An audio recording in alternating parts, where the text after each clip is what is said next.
கர்த்தருடைய பரிசுத்த நாமத்துக்கு மகிமை உண்டாகட்டும். கர்த்தர் நல்லவர், அவருடைய கிருபை என்றும் உள்ளது. நாளிலும் உங்களோடு கூட ஆராதனையில் பங்கு பெறவும், தேவனுடைய நாமத்தை மகிமைப்படுத்தவும் தேவனாகிய கர்த்தர் தந்த நல்ல தருணத்துக்காக நான் நன்றியோடு கூட அவரை துதிக்கிறேன். நாளிலும் அருமையான டாக்டர் ஐயா அவர்கள், டேனியல் ஐயா அவர்கள் அன்பாய் வரவேற்று இந்த நாளிலும் தேவனுடைய வார்த்தை கொடுக்கும்படியாக தருணத்தை கொடுத்தபடினாலே எங்கள் குடும்பத்தின் சார்பாக ஐயா அவர்களுக்கும் அவருடைய குடும்பத்துக்கும் சபையார் யாவருக்கும் நாங்கள் கிறிஸ்து இயேசுவின் நாமத்தினாலே நன்றியையும் வாழ்த்துதலையும் சொல்லிக் கொள்கிறோம். ஆமென். அல்லேலூயா, அல்லேலூயா, அல்லேலூயா. தேவ வார்த்தைக்கு போவதற்கு முன்பாக நம்ம ஒரு பாடலை பாடி கர்த்தரை இன்னும் கொஞ்சம் ஒரு சரணத்தை பாடி கர்த்தரை மகிமைப்படுத்தும்படியாய் நான் வாஞ்சிக்கிறேன். வாரும் தூய ஆவியே, உம் பிரசன்னத்தை வாஞ்சிக்கிறோம். வல்லமையாய் என்னை நிரப்பி நீராளுகை செய்யும்.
ஆவியானவரே, ஆவியானவரே, பரிசுத்த ஆவியானவரே, தேவ ஆவியானவரே, கர்த்தருடைய ஆவியானவரே, ஆராதனை முழுவதுமாய் ஆளுகை செய்து ஆராதனை முழுவதுமாய் நீர் பிரசன்னராய் இருந்து ஆவியானவரே முழுவதுமாய் பொறுப்பெடுத்து துவக்கம் முதல் இம்மட்டுமாய் ஆண்டவரே தொடர்ந்து மீதியான பகுதிகள் ஒவ்வொரு பகுதியையும் கர்த்தர் நீங்க உடைய பிரசன்னத்தினாலே நிறைத்த ஆண்டவரே தொடர்ந்து நடத்த போகிற தயவுக்காக நாங்கள் நன்றியோடு உடமை துதிக்கிறோம் ஆண்டவரே.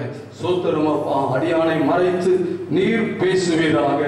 நீர் பேசும் நாங்கள் கேட்கிறோம் ஆண்டவரே.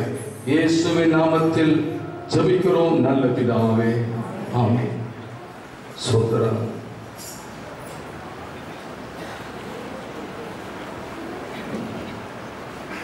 எஸ்தரின் புஸ்தகம்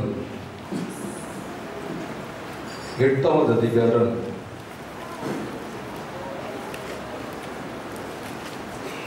16வது வசனத்தை வாசிப்போம். 16வது வசனம். இவ்விதமாய் யூதருக்கு வெளிச்சமும் மகிழ்ச்சியும் களிப்பும் கனமும் உண்டாயிற்று. இவ்விதமாய் யூதருக்கு வெளிச்சமும் மகிழ்ச்சியும் களிப்பும் கனமும் உண்டாயிற்று. கர்த்தர் இந்த நாளில் ஆராதனை வேளையிலே தேவதாசர் மூலமாய் தீர்க்க தரிசனமாய் இந்த தேவ வார்த்தைக்கு முன்பாகவே கர்த்தர் தீர்க்க தரிசனமாய் தேவதாசர் மூலமாய் பேசியிருக்கிறார். நான் கர்த்தரை விசுவாசிக்கிறேன். அல்லேலூயா. கர்த்தர் உங்களுக்கு வெளிச்சத்தை கட்டளையிட போகிறார்.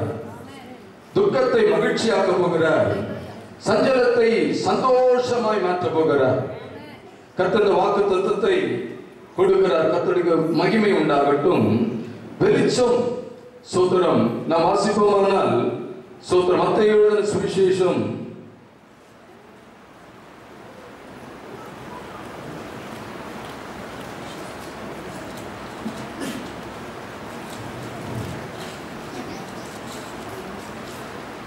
'இருளில் இருந்த ஜனங்கள் பெரிய வெளிச்சத்தை கண்டார்கள்.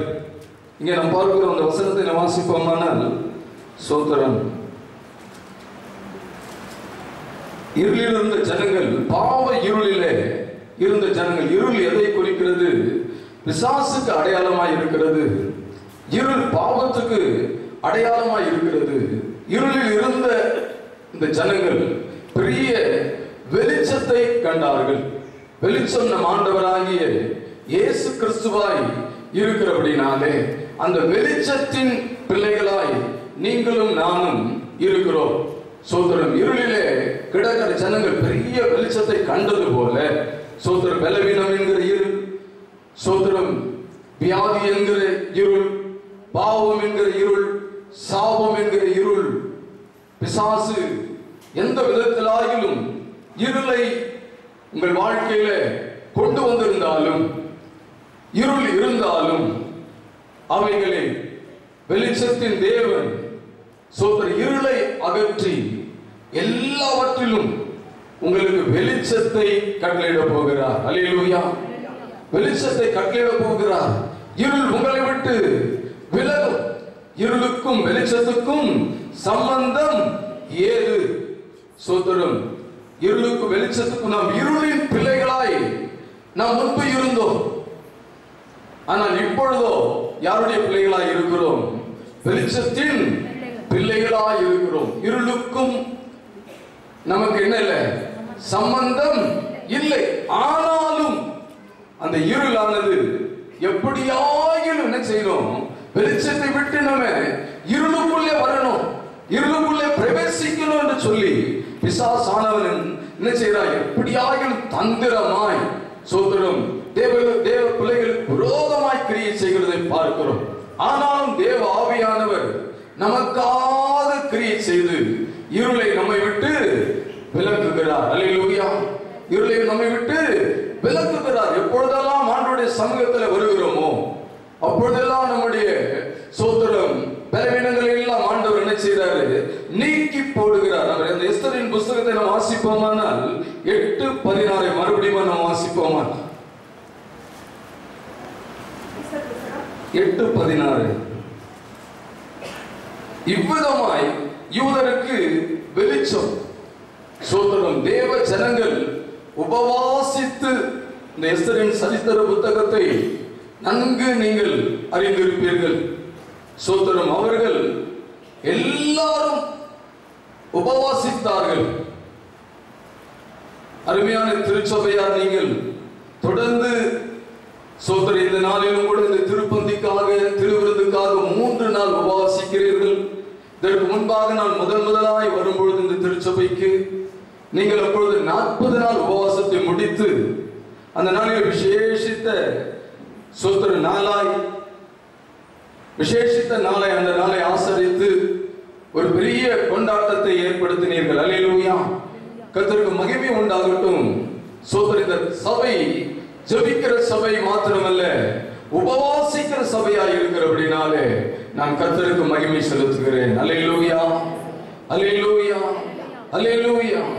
சோதர ஜெபிக்கிற சபையானது சோதரம் ஜெயம் எடுக்கக்கூடியதாய் இருக்கிறது. அல்லேலூயா. யாரெல்லாம் விசுவாசிக்கிறீங்க? ஆமென். அல்லேலூயா. ஜெபிக்கிற நீங்க எல்லாவற்றிலும் ஜெயம் எடுப்பீர்கள். சோதரம் அந்த நாட்களிலே யூத ஜனங்களுக்கு விரோதமாய் 127 நாடுகளுக்கு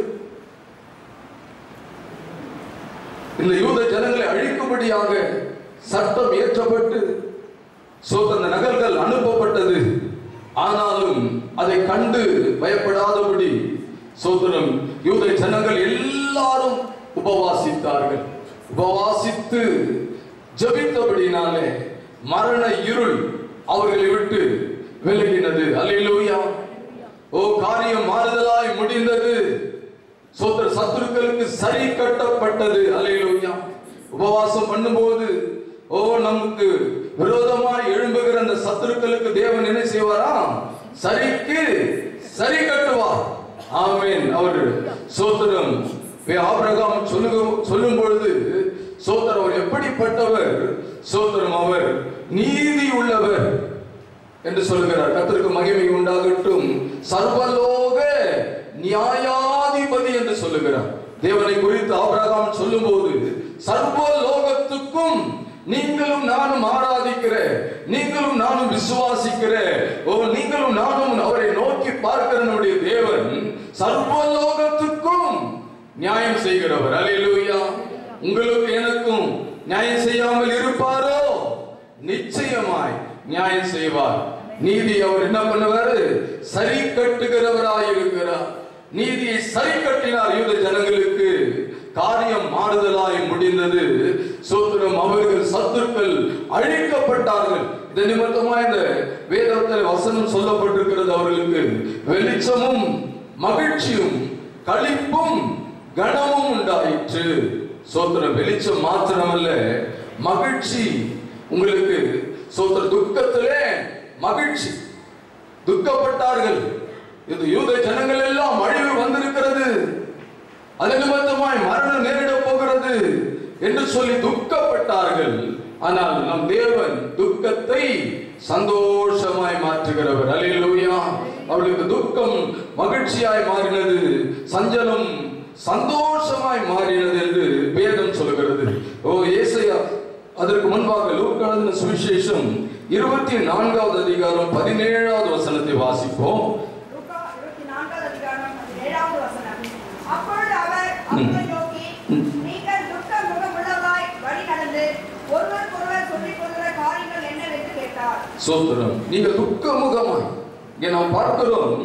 சோதரம் உயிர்த்தெழுந்த ஆண்டவராகிய இயேசு கிறிஸ்து சோதரம் அவர்களோடு கூட இடைப்பட்டு அவர்களை விசாரிக்கிற துக்க முகமாய் சோதரம் துக்கத்தோடு கூட நடந்த சம்பவங்களை எல்லாம் அறிந்தவர்கள் சோதரம் இயேசுநாதரை கொலை செய்தபடினாலே, அவர் மரித்து போனதுனால அவர்கள் என்ன செய்றாங்க? துக்கத்தோடு கூட கடந்து போகிறார்கள். வசனத்தை வாசிப்போம், மறுபடியும் வாசிங்க. ஆமாம், 24:17 மறுபடியும் வாசி. அப்பொழுது அவர்கள் அவரை நோக்கி, அவர்களை நீங்கள் துக்கம் உள்ளவர்களாய் வழி நடந்து ஒருவருக்கொருவர் சொல்லிக் கொள்கிற காரியங்கள் என்ன என்று கேட்டார். ஆண்டவர் கேட்பார். துக்கத்தில் இருக்கிற சூழ்நிலையில உங்களோடு கூட இடைப்பட்டு கேட்பார். மகளே, மகனே, நீ துக்கமுகமாய் இருப்பது ஏன்? நம்மை விசாரிக்கிற ஒருவர் இருக்கிறார். அவர் உங்களை விசாரிக்கிறவர் ஆனபடினாலே உங்கள் கவலைகள் எல்லாம் அவர் மேல, ஆமாங்க, பாரத்தை எல்லாம் என்ன செய்யலாம்? அவர் மேல வைத்து விடலாம். ஏனென்றால் உங்களை என்னையும் விசாரிக்க ஒருவர் இருக்கிறார். அல்லேலூயா.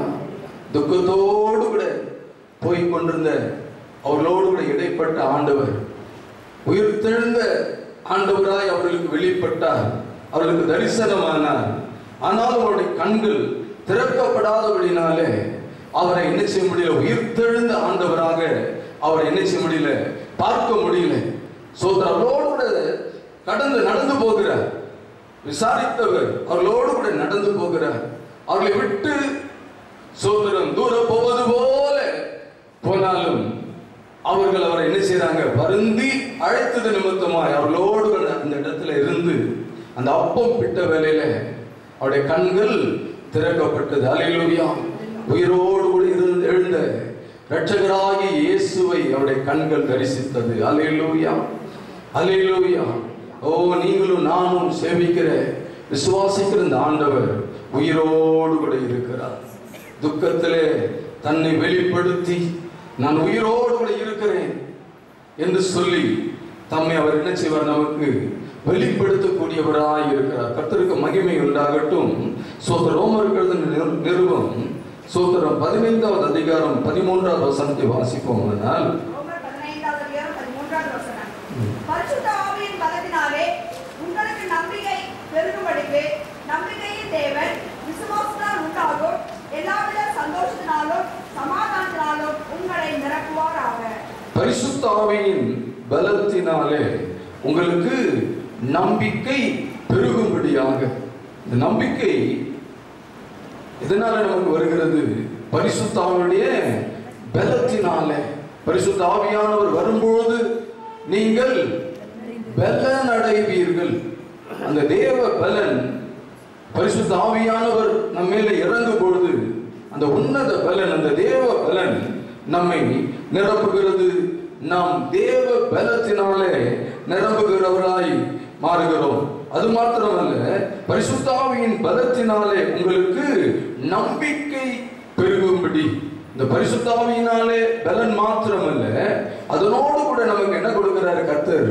பரிசுத்த ஆவியானவர் மூலமாய் நம்பிக்கை. இந்த நம்பிக்கை வீண் போகாது.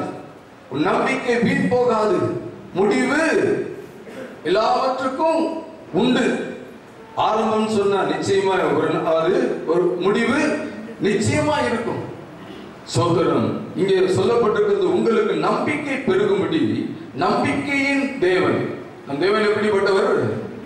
நம்பிக்கையின் தேவனாய் இருக்கிறார். அவரை தான் நம்ம நம்பிக்கொண்டிருக்கிறோம். அவர் எப்படிப்பட்டவராய் இருக்கிறார்? நம்முடைய நம்பிக்கைக்கு தேவனாய் இருக்கிறார். நம்பிக்கையின் தேவனாய் இருக்கிறார். விசுவாசத்தினாலே உண்டாகும் எல்லாவித சந்தோஷத்தினாலே.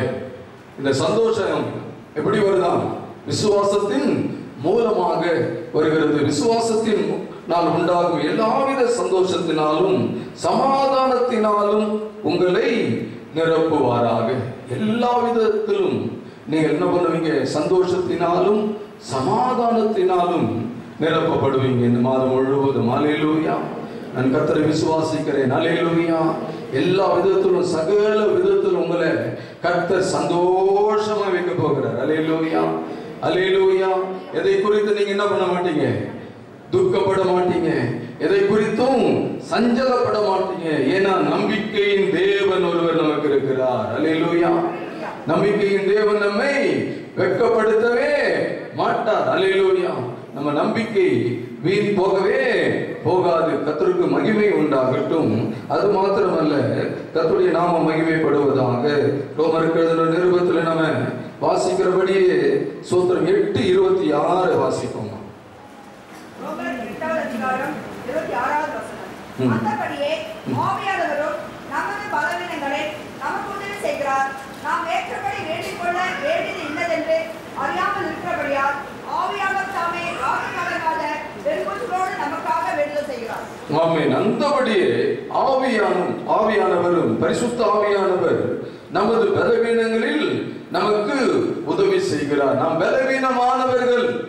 எல்லாவற்றிலும் நம்ம எப்படிப்பட்டவங்க? பலவீனமானவர்கள் என்பதை தேவன் அறிந்து சோத்திரம் ஆவியானவர் நமது பலவீனங்களில் நமக்கு உதவி செய்கிறவராய் இருக்கிறார். அது மாத்திரமல்ல, நாம் ஏற்றபடி வேண்டிக் கொள்ள வேண்டியது இன்னதென்று அறியாமல் இருக்கிறபடியால் ஆவியானவர் தாமே வாக்கு கடங்காத பெருமூச்சுகளோடு கூட நமக்காக வேண்டுதல் செய்கிறார். இந்த தேவ ஆவியானவர் நமக்காக உதவி செய்கிறார். நமக்கு உதவி செய்யும்படியாய் தேவ ஆவியானவர் நமக்கு கொடுக்கப்பட்டிருக்கிறார். அல்லேலூயா. அவர் நமக்குள்ளே இருந்து வாக்கு கடங்காத பெருமூச்சோடு கூட நமக்காக என்ன செய்றாராம்? வேண்டுதல் பண்ணுகிறார். அல்லேலூயா, அல்லேலூயா, அல்லேலூயா. நாம் எப்படி வேண்டுதல் பண்ண வேண்டும், எப்படி விண்ணப்பம் பண்ண வேண்டும் என்பதற்கு பரிசுத்த ஆவியானவர் நமக்கு என்ன செய்யறாரு? உதவி செய்யக்கூடியவராய் இருக்கிறார். அல்லேலூயா. ஓ, நீங்க ஜெபிக்கும் பொழுது தேவ ஆவியானவர் உங்களுக்குள்ளே இருந்து கிரியை செய்து உங்களுக்கு உதவி செய்கிறது மாத்திரமல்ல, எப்படி ஜெபித்து அந்த ஜெபத்திற்கு பதிலை பெற்றுக்கொள்ள வேண்டும் என்பதை பரிசுத்த ஆவியானவர் கூடவே இருந்து நினைச்சாரு, உதவி செய்கிறார். கர்த்தருடைய நாமத்துக்கு மகிமை உண்டாகட்டும். ஸ்தோத்திரம். அல்லேலூயா.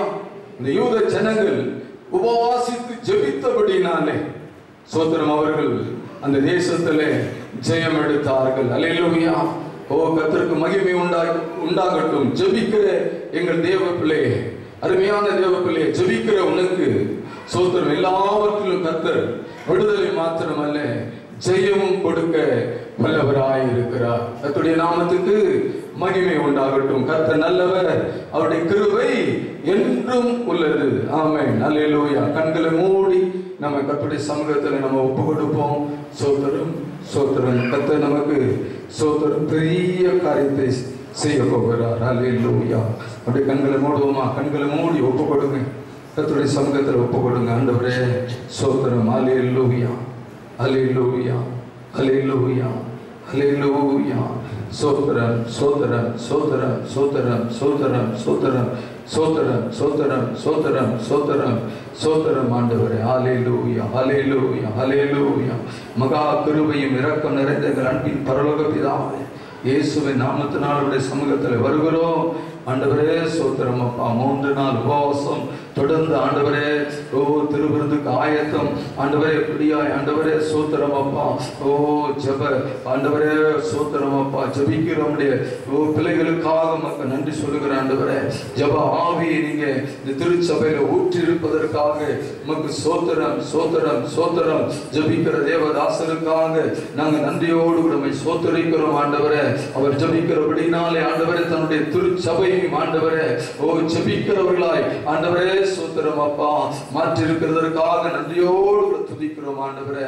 தகப்பனே மக்கு சோத்திரம். இந்த சபையாரை கர்த்தருடைய கரத்தில் ஒப்பு கொடுக்கிறோம். அருமையான சோத்திரம் பாஸ்டர் ஐயாவுக்காகவும் அவருடைய சார்ந்திருக்கிற ஓ அவருடைய குடும்பத்தாருக்காகவும் பாஸ்டமாவுக்காகவும் புதிதாய் திருமணமான இந்த விவாகமான இந்த பிள்ளைகளுக்காகவும் உடைய சமூகத்தில் வருகிறோம். கர்த்தாவே இவர்களை ஆசீர்வதிங்கப்பா. உங்க வாழ்க்கையில் ஆண்டவரே ஓ ஊழியத்திலும் ஆண்டவரே இன்னும் ஆண்டவரை எல்லாவற்றிலும் ஜெயம் எடுத்து ஆண்டவரை வெற்றி சிறக்க பண்ண வேண்டும் என்று வேண்டி நாங்கள் ஜெபிக்கிறோம் ஆண்டவரே. இந்த திருச்சபையை முழுவதுமாய் ஒப்பு கொடுக்கிறோம். இந்த இடத்தை ஆண்டவரே சொந்தமாக்கி தந்த ஆண்டவரே, தொடர்ந்து அவருக்குண்ட ஆண்டவரே அவர் கொடுத்த ஆண்டவரே திட்டங்களை ஆண்டவரே சோத்திரம் அப்பா. உம்முடைய சித்தத்தின்படி ஆண்டவரே இந்த திட்டங்களை ஆண்டவரை நிறைவேற்ற வேண்டிய கிருபைகளை ஐயாவுக்கு தரும்படியாய் வேண்டி ஜெபிக்கிறோம் ஆண்டவரே. சோத்திரம். வலதுபுறமும் இடதுபுறமும் இடம் கொண்டு பெருகுவாய் என்று சொன்ன அந்த வாக்கு தத்துவம் அந்த ஊழியத்தில் நிறைவேறுவதாக என்று வேண்டி நாங்கள் ஜெபிக்கிறோம் ஆண்டவரே. எல்லா பண தேவைகளையும் ஆண்டவரே ஒத்தாசைகளையும் தேவனுடைய தயவினாலே தேவ ஆலோசனையும் மனுஷ தயவும் ஆண்டவரே இந்த ஊழியத்தில் உண்டாகும்படியாய் வேண்டி ஜெபிக்கிறோம் ஆண்டவரே. அது மாத்திரமல்ல, மந்தை பெருகுவது போல மனுஷர்களை பெருக பண்ணுவேன் என்று சொன்ன கர்த்தர் ஆண்டவரே இந்த திருச்சபையும் ஆண்டவரே இன்னும் ஆண்டவரே மந்தைகள் புதிய ஆத்துமாக்களை ஆண்டவரே திருச்சபையில சேர்த்து கூட்டி சேர்த்து ஆண்டவரே ஒரு கூட்ட மக்களை மனவாளனுக்கு ஆயத்தமாக்கப்படுகிற மனவாட்டியா இந்த திருச்சபை மாற கர்த்தர் கிருபை செய்ய வேண்டும் என்று வேண்டி ஜெபிக்கிறேன் ஆண்டவரே. உடைய அன்பின் கரத்தில் ஒப்பு கொடுக்கிறேன். மீதியான வேலையை பொறுப்பெடுத்துக் கொள்ளுங்க.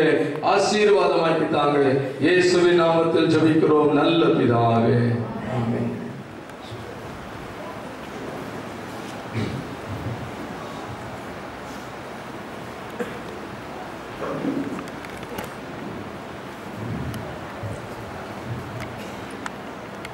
Praise the Lord.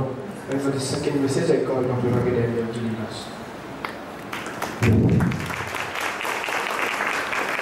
Praise the Lord. Praise the Lord. சத்தமே காணும். Amen. Hallelujah. தூங்கிட்டீங்க. Praise the Lord. தேவ சபையில் நாம் இருக்கும் பொழுது எப்படி இருக்கணும் தெரியுமா? எப்படி இருக்கணும்? உற்சாகமாக இருக்கணும். Praise the Lord. நேற்றைய தினத்திலும் வெள்ளிக்கிழமையிலும் சனிக்கிழமையிலும் 2 பகுதியாக நாம் செய்தியை பிரித்தெடுத்தோம். தேவன் நம்மை எப்படியாக பரிசுத்தமாக்குகிறார், தேவன் எப்படியாக நம்மை பலப்படுத்துகிறார், இந்த 3வது நாள் இந்த பரிசுத்த ராபோஜனத்திலே நாம் எப்படியாக தேவ சமூகத்திலே காத்திருக்கிறோம் என்று பார்க்கிற பொழுது அது எபிரேயர் Hebrew chapter 12 verses 10 and Hebrew chapter 12 verses 12 and Hebrew chapter 12 verses 14. இன்னைக்கு நம்ம எதை தியானிக்க போறோம்? 14வது வசனத்தை தியானிக்க போகிறோம். இதுல 12ஆம் அதிகாரம் 10ஆம் வசனம் என்ன சொல்லுகிறது? பரிசுத்தமாக்கப்படுதல், ஹோலினஸ். 12 என்ன சொல்லுகிறது? நம்மை தேவன் எப்படியாக பலப்படுத்துகிறார் என்று. இன்றைக்கு நாம் பார்க்கிற பொழுது சபையிலே தேவனாகிய கர்த்தர் ஒரு சபை எப்படியாய் தாங்கி நடத்துகிறார், ஒரு சபை தேவ ஆவியினால் எப்படி தாங்கி நடத்தப்படுகிறது. இங்கே எஸ்தர் புஸ்தகத்தை குறித்து ஐயா மிக தெளிவாக நம்மோடு கூட பேசினார்கள். எஸ்தர் 8ஆம் அதிகாரம் 16ஆம் வசனத்துல நாம் பார்க்கிற பொழுது யூத ஜனங்களுக்கு ஒரு ஆபத்து வந்திருக்கிறது என்று அறிந்து சிறு பிராயம் முதற்கொண்டே மொர்தெகாய் மூலமாக வளர்க்கப்பட்ட எஸ்தர் தம்முடைய யூத குலத்திற்கு பிரச்சனை வந்திருக்கிறது என்று தெரிந்தவுடனே அவள் தன்னுடைய தாதிமார்களை உபவாசம் இருக்க செய்து நான் மரித்தாலும் மரிப்பேன் என்று சொல்லி தைரியமாக ராஜாவுடைய அறைக்குள் சென்று ஒரு தேவ கட்டளை அவள் பெற்று வருகிறார் என்று பார்க்கிற பொழுது இந்த சம்பவம் நம்முடைய ஆவிக்குரிய வாழ்க்கையில மொர்தெகாய் அல்லது எஸ்தர் என்று பார்க்கிற பொழுது இந்த நாளில மொர்தெகாய் என்று சொல்லுகிற பொழுது கிறிஸ்துவையும் எஸ்தர் சபையும் குறிக்கிறதாக இருக்கிறது. அதாவது இந்த கடைசி காலங்களிலே சபை காப்பாற்றப்பட வேண்டுமானால் அநேக எஸ்தர்கள் மரிக்க ஆயத்தமாய் காணப்பட வேண்டும். ஒரு கையெழுத்து வைக்கப்பட்டது என்று அறிந்த பிறகும் தன் ஜீவனை குறித்து கவலை அற்றவளாய் நான் மரித்தாலும் பரவாயில்லை என்று சொல்லி என்னுடைய சூழ்நிலையிலே நான் இப்படியாக நான் பரிந்து பேசுவேன் என்று சொல்லி எஸ்தர் ராஜாவை சந்திக்க போகிறாள். ஆனால் வேதம் என்ன சொல்லுகிறது? மொர்தெகாய் மூலமா எச்சரிக்கப்படுகிற ஒரு காரியம் இதுதான். யாருக்கு தெரியும் இந்த மேன்மை கர்த்தர் உனக்கு எதற்காக கொடுத்திருக்கிறார்? இந்த மேன்மை எதற்காக நமக்கு கையளிக்கப்பட்டிருக்கிறது? இந்த கிருபை சபைக்கு ஏன் கொடுக்கப்பட்டிருக்கிறது? இந்த மேன்மை கர்த்தர் எதற்காக சபைக்கு கொடுத்திருக்கிறார்? ஏதோ வந்தோம், அமர்ந்தோம், சத்தியத்தை கேட்டோம், கடந்து சென்றோம் என்று சொல்லி அல்ல. இது கடைசி கால ஊழியமா இருக்கிறபடினாலே அநேக எஸ்தர்களை மொர்தெகாயை போல இருக்கிற தேவனாகிய கர்த்தர் இயேசு கிறிஸ்து இன்று எழுப்பிக் கொண்டிருக்கிறார். Praise the Lord. ஆனால் ஒரு கையெழுத்து வைக்கப்பட்ட காரியத்தை நாம் உணர்கிற பொழுது இது கடைசி காலமாக இருக்கிறது. 3 நிலைகளிலே பார்க்கிற முதலாவது காரியம் பார்க்கிற பொழுது அதே நீங்க எபிரேயர் நேற்று எடுத்த புத்தகத்தில் பாருங்க, look behind, look up and look ahead என்று 3 பிரிவாக இதை பிரிக்கலாம். நாம் பின்னோக்கி பார்க்கிற ஒரு வாழ்க்கை. ஏசாவை பாருங்கள். ஏசாவை குறித்து எடுத்து வரையா நேற்று தினத்துல ஏசாவை பொறுத்தவரை என்ன செய்யறாங்க? பின்னிட்டு பார்க்கிற ஒரு பார்ப்பொழுது அவன் தன்னுடைய சேஷ்ட புத்திர பாகத்தை அவன் இழந்து போகிறவனாய் காணப்படுகிறான். இந்த நிலைமை ஒரு நாள் சபைக்குள்ள வரக்கூடாது. எதையாவது இழந்து விடுவோம் என்று சொன்னால் தேவ சமூகத்திலே தேவன் கொடுத்த ஐஸ்வர்யம் கிருபை என்ன தெரியுமா? இன்றைக்கு நாம் உட்கார்ந்து எந்த தடையும் இல்லாமல் சுவிசேஷத்தை கேட்டுக்கொண்டிருக்கிறோம். ஆனா ஒரு சில நாட்கள் எலியாவின் நாட்களில தேவனுடைய மனிதர்கள் புகைக்குள்ளாக ஒளிந்து கொண்டிருந்தது. எலியாவை ஏன் கர்த்தர் தாகம் கொண்டு போசித்தார்? அவன் பட்டணத்துக்குள்ள வர முடியாது, வந்த கொலை செய்து விடுவாங்க. பயங்கரமான ஒரு சூழ்நிலை, நெருக்கமான ஒரு சூழ்நிலை. இதே எஸ்தருடைய காலத்துல பாருங்க, யூதர்களுக்கு ஒரு நெருக்கமான ஒரு காலம். யூதர்களை அழிக்க திட்டமிடுகிறார்கள். அதே போல எளியவன் நாட்களிலே தேவ ஜனங்களை அழிக்க திட்டமிட்டார்கள். அவர் குகைகளிலே, மலைகளிலே, சந்துகளிலே, பொந்துகளிலே ஒளிந்து கொண்டிருந்தாங்க. எப்படியாவது தேவனுடைய ராஜ்யம் தேவன் கட்டப்பட வேண்டும், சுவிசேஷம் அறிவிக்கப்பட வேண்டும் என்று. ஆனா இன்னைக்கு நமக்கு எந்த தடையும் இல்லை. நேரா வரும், தேவனை ஆராதிக்க வரும். இந்த கிருபை காலம் இது. இதை நாம் இழந்து விடக்கூடாது. பேசலாம். எந்த கண்மலையானவரே என்னை காக்கும் தெய்வம் நீரே, எந்த கண்மலையானவரே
பண்டிகையின் கடைசி நாளிலே தேவனாகிய கர்த்தர் நமக்கு கொடுக்கிறதான ஒரு வாக்குத்தத்தத்தை ஐயா படித்தார்கள்.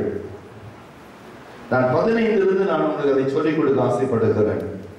Then Mordecai left the king's presence wearing the royal robe of blue and white, the great crown of gold, and an outer cloak of fine linen and purple.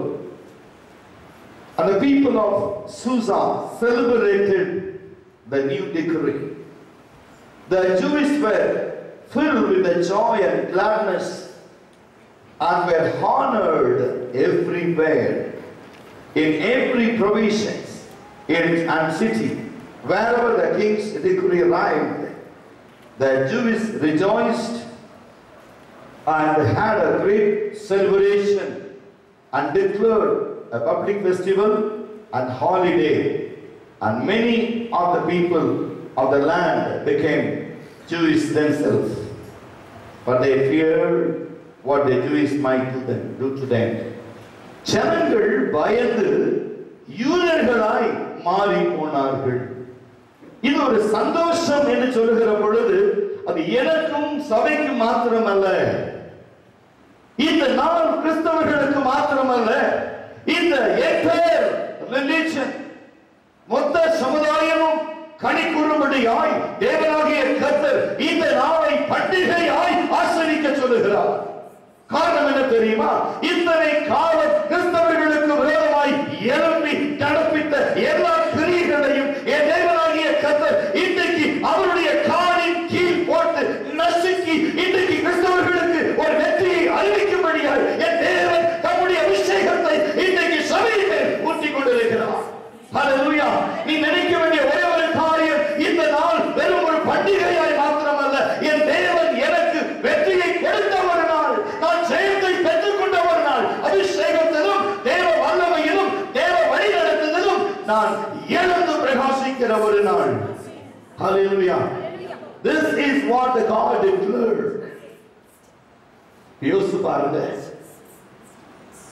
நான் கடந்த நாட்களை திரும்பி பார்க்கிற பொழுது இன்றைக்கு இருக்கிற யூத ஜனத்தினுடைய நிலைமை, ராஜா அப்படி ஒரு சட்டத்தை கொண்டு வரவில்லை என்று சொன்னால், சேஷ்ட புத்திர பாகத்தை ஏசா இழந்தது போல நாமும் நம்முடைய கிருபையை இழந்திருப்போம், அபிஷேகத்தை இழந்திருப்போம். ஆனால் தேவன் அப்படி ஒரு மோசமான நிலை சபைக்கு வரக்கூடாதபடி தேவ ஆவியானவரை கொண்டு சபையை தாங்கி வருகிறார். ஹல்லேலூயா! இரண்டாவது பாருங்க, மிக தெளிவான ஒரு காரியம். Look back, the bad example of Ezra. கடந்த நாட்களை பார்க்கிற பொழுது ஒரு மோசமான ஒரு அனுபவம் நம்முடைய இருதயத்திலே தோன்றுகிறது. கடந்த நாட்களில் என்னுடைய வாழ்க்கை எப்படி இருந்தது? கடந்த காலத்திலே நான் கிறிஸ்துவோடு வைத்திருந்த ஐக்கியம் என்ன? சபையோடு வைத்திருந்த ஐக்கியம் என்ன?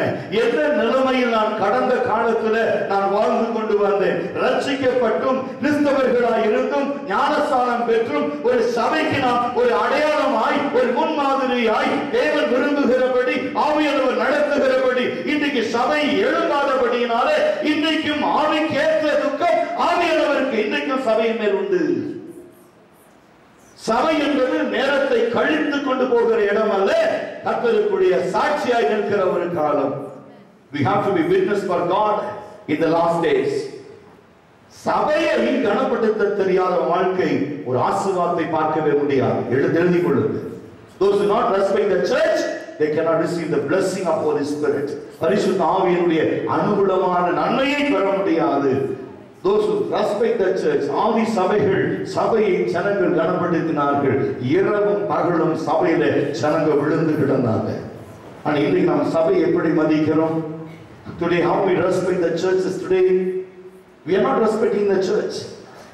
ஒரு பாஸ்டர் நம்ம அப்பாயிண்ட் பண்ணியிருக்கோம். பாஸ்டர் பிள்ளைக்கு கல்யாணம் ஆனா வரணும், சாவாயிடுச்சுன்னா போகணும், எதுக்கு கூப்பிட்டாலும் போகணும் பாஸ்டர். அந்த நிலைமையை கர்த்தர் இன்னைக்கு மாற்ற விரும்புகிறார். நான் செத்தாலும் சாகுறேன். I am going to king's place, personal. அந்த இடத்தை பார்த்தீங்கன்னா ராஜா personal room என்று சொல்வாங்க, தனிப்பட்ட அறை. Without the king's permission, no one cannot enter into that place. ராஜாவுடைய அறைக்குள்ள பிரவேசிக்க முடியாது. ஆனா இன்னைக்கு ஆவியானவர் அந்த கிருபையான நாட்களை தேவன் நமக்கு கொடுத்திருக்கிறார். அவருக்குள்ளே வாசம் பண்ண முடியாது. இரண்டாவது look up. முதலாவது look back. We have received only the bad experience, but today I like to explain to you some other things in the look up. மொர்தெகா என்ன செய்கிறார்? எஸ்தருக்கு சொல்லுகிறார், பிரச்சனை வரும், போராட்டம் வரும், நெருக்கம் வரும், துன்பம் வரும், தொல்லை வரும், பாடுகள் வரும், உபத்திரவங்கள் வரும், நிந்தைகள் வரும், அவமானம் வரும், எதிர்ப்பு வரும், சஞ்சலம் வரும், எது வந்தாலும் சரி, சாவு வருமா வரட்டும், நான் இயேசுவை சந்திப்பேன், கிறிஸ்துவுக்காய் நீ அர்ப்பணிக்கிறேன், கிறிஸ்துவுக்காய் ஓடுவேன். இந்த நிலைமை என்னைக்கு சபைக்குள் வருகிறதோ நீங்களும் நானும் ஆசீர்வதிக்கப்பட்டவர்கள். யோசித்து பாருங்க, ஜனங்கள் பயந்து ஓடினார்கள். பழைய ஏற்பாட்டு காலங்களில் ஜனங்கள் சிதறடிக்கப்பட்டார்கள். புதிய ஏற்பாட்டு காலங்களில் ஜனங்கள் சிதறடிக்கப்பட்டார்கள். சுவிசேஷத்தை அறிவிக்கும்படி ஜனங்கள் போன இடத்திலெல்லாம் விசுவாசிகள் துன்பப்படுத்தப்பட்டார்கள். ஆனால் இத்தனை காலம் தேவனாகிய கர்த்தர் சபையை கண்ணும் கருத்துமாய் கவனித்து வருகிறாரே. நீ மேல் நோக்கி பார்க்கிற அனுபவம் எதை கொண்டு வரும் வாழ்க்கையில சொல்றாரு, strengthening the glory of heavenly city. உனக்கு ஒரு நம்பிக்கை இருக்குமானால், இந்த உலகத்தில் நான் வாழ்ந்து கொண்டிருக்கிறேன், இந்த உலகத்திற்கு என்று நம்பிக்கை கிடையாது, இந்த உலகம் நம்பிக்கை இல்லாமல் ஓடிக்கொண்டிருக்கிறது. நான் ஒருவேளை இந்த உலகத்தில் ஜீவிப்பேன் என்று சொன்னால் நான் கடந்து போன காலத்தை பார்ப்பதல்ல, எனக்கு முன்பாக மேலே இருக்கிற ஒரு நாகரத்தை நான் பார்க்க வேண்டும்.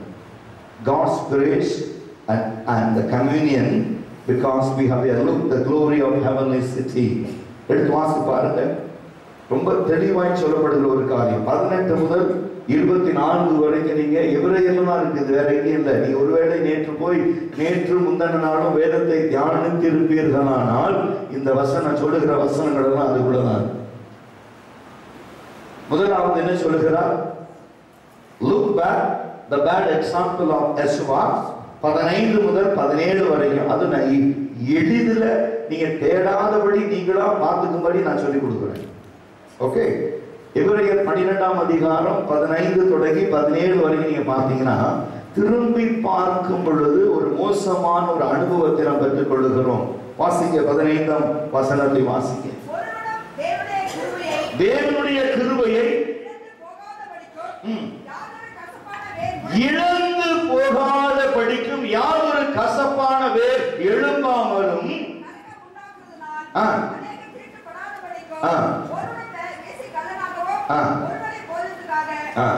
ஒருவேளை போஜனத்திற்காக தன்னுடைய சேஷ புத்திர பாகத்தை இழந்து போன ஏசாவை போல நீங்கள் மாறிவிடாதபடிக்கு.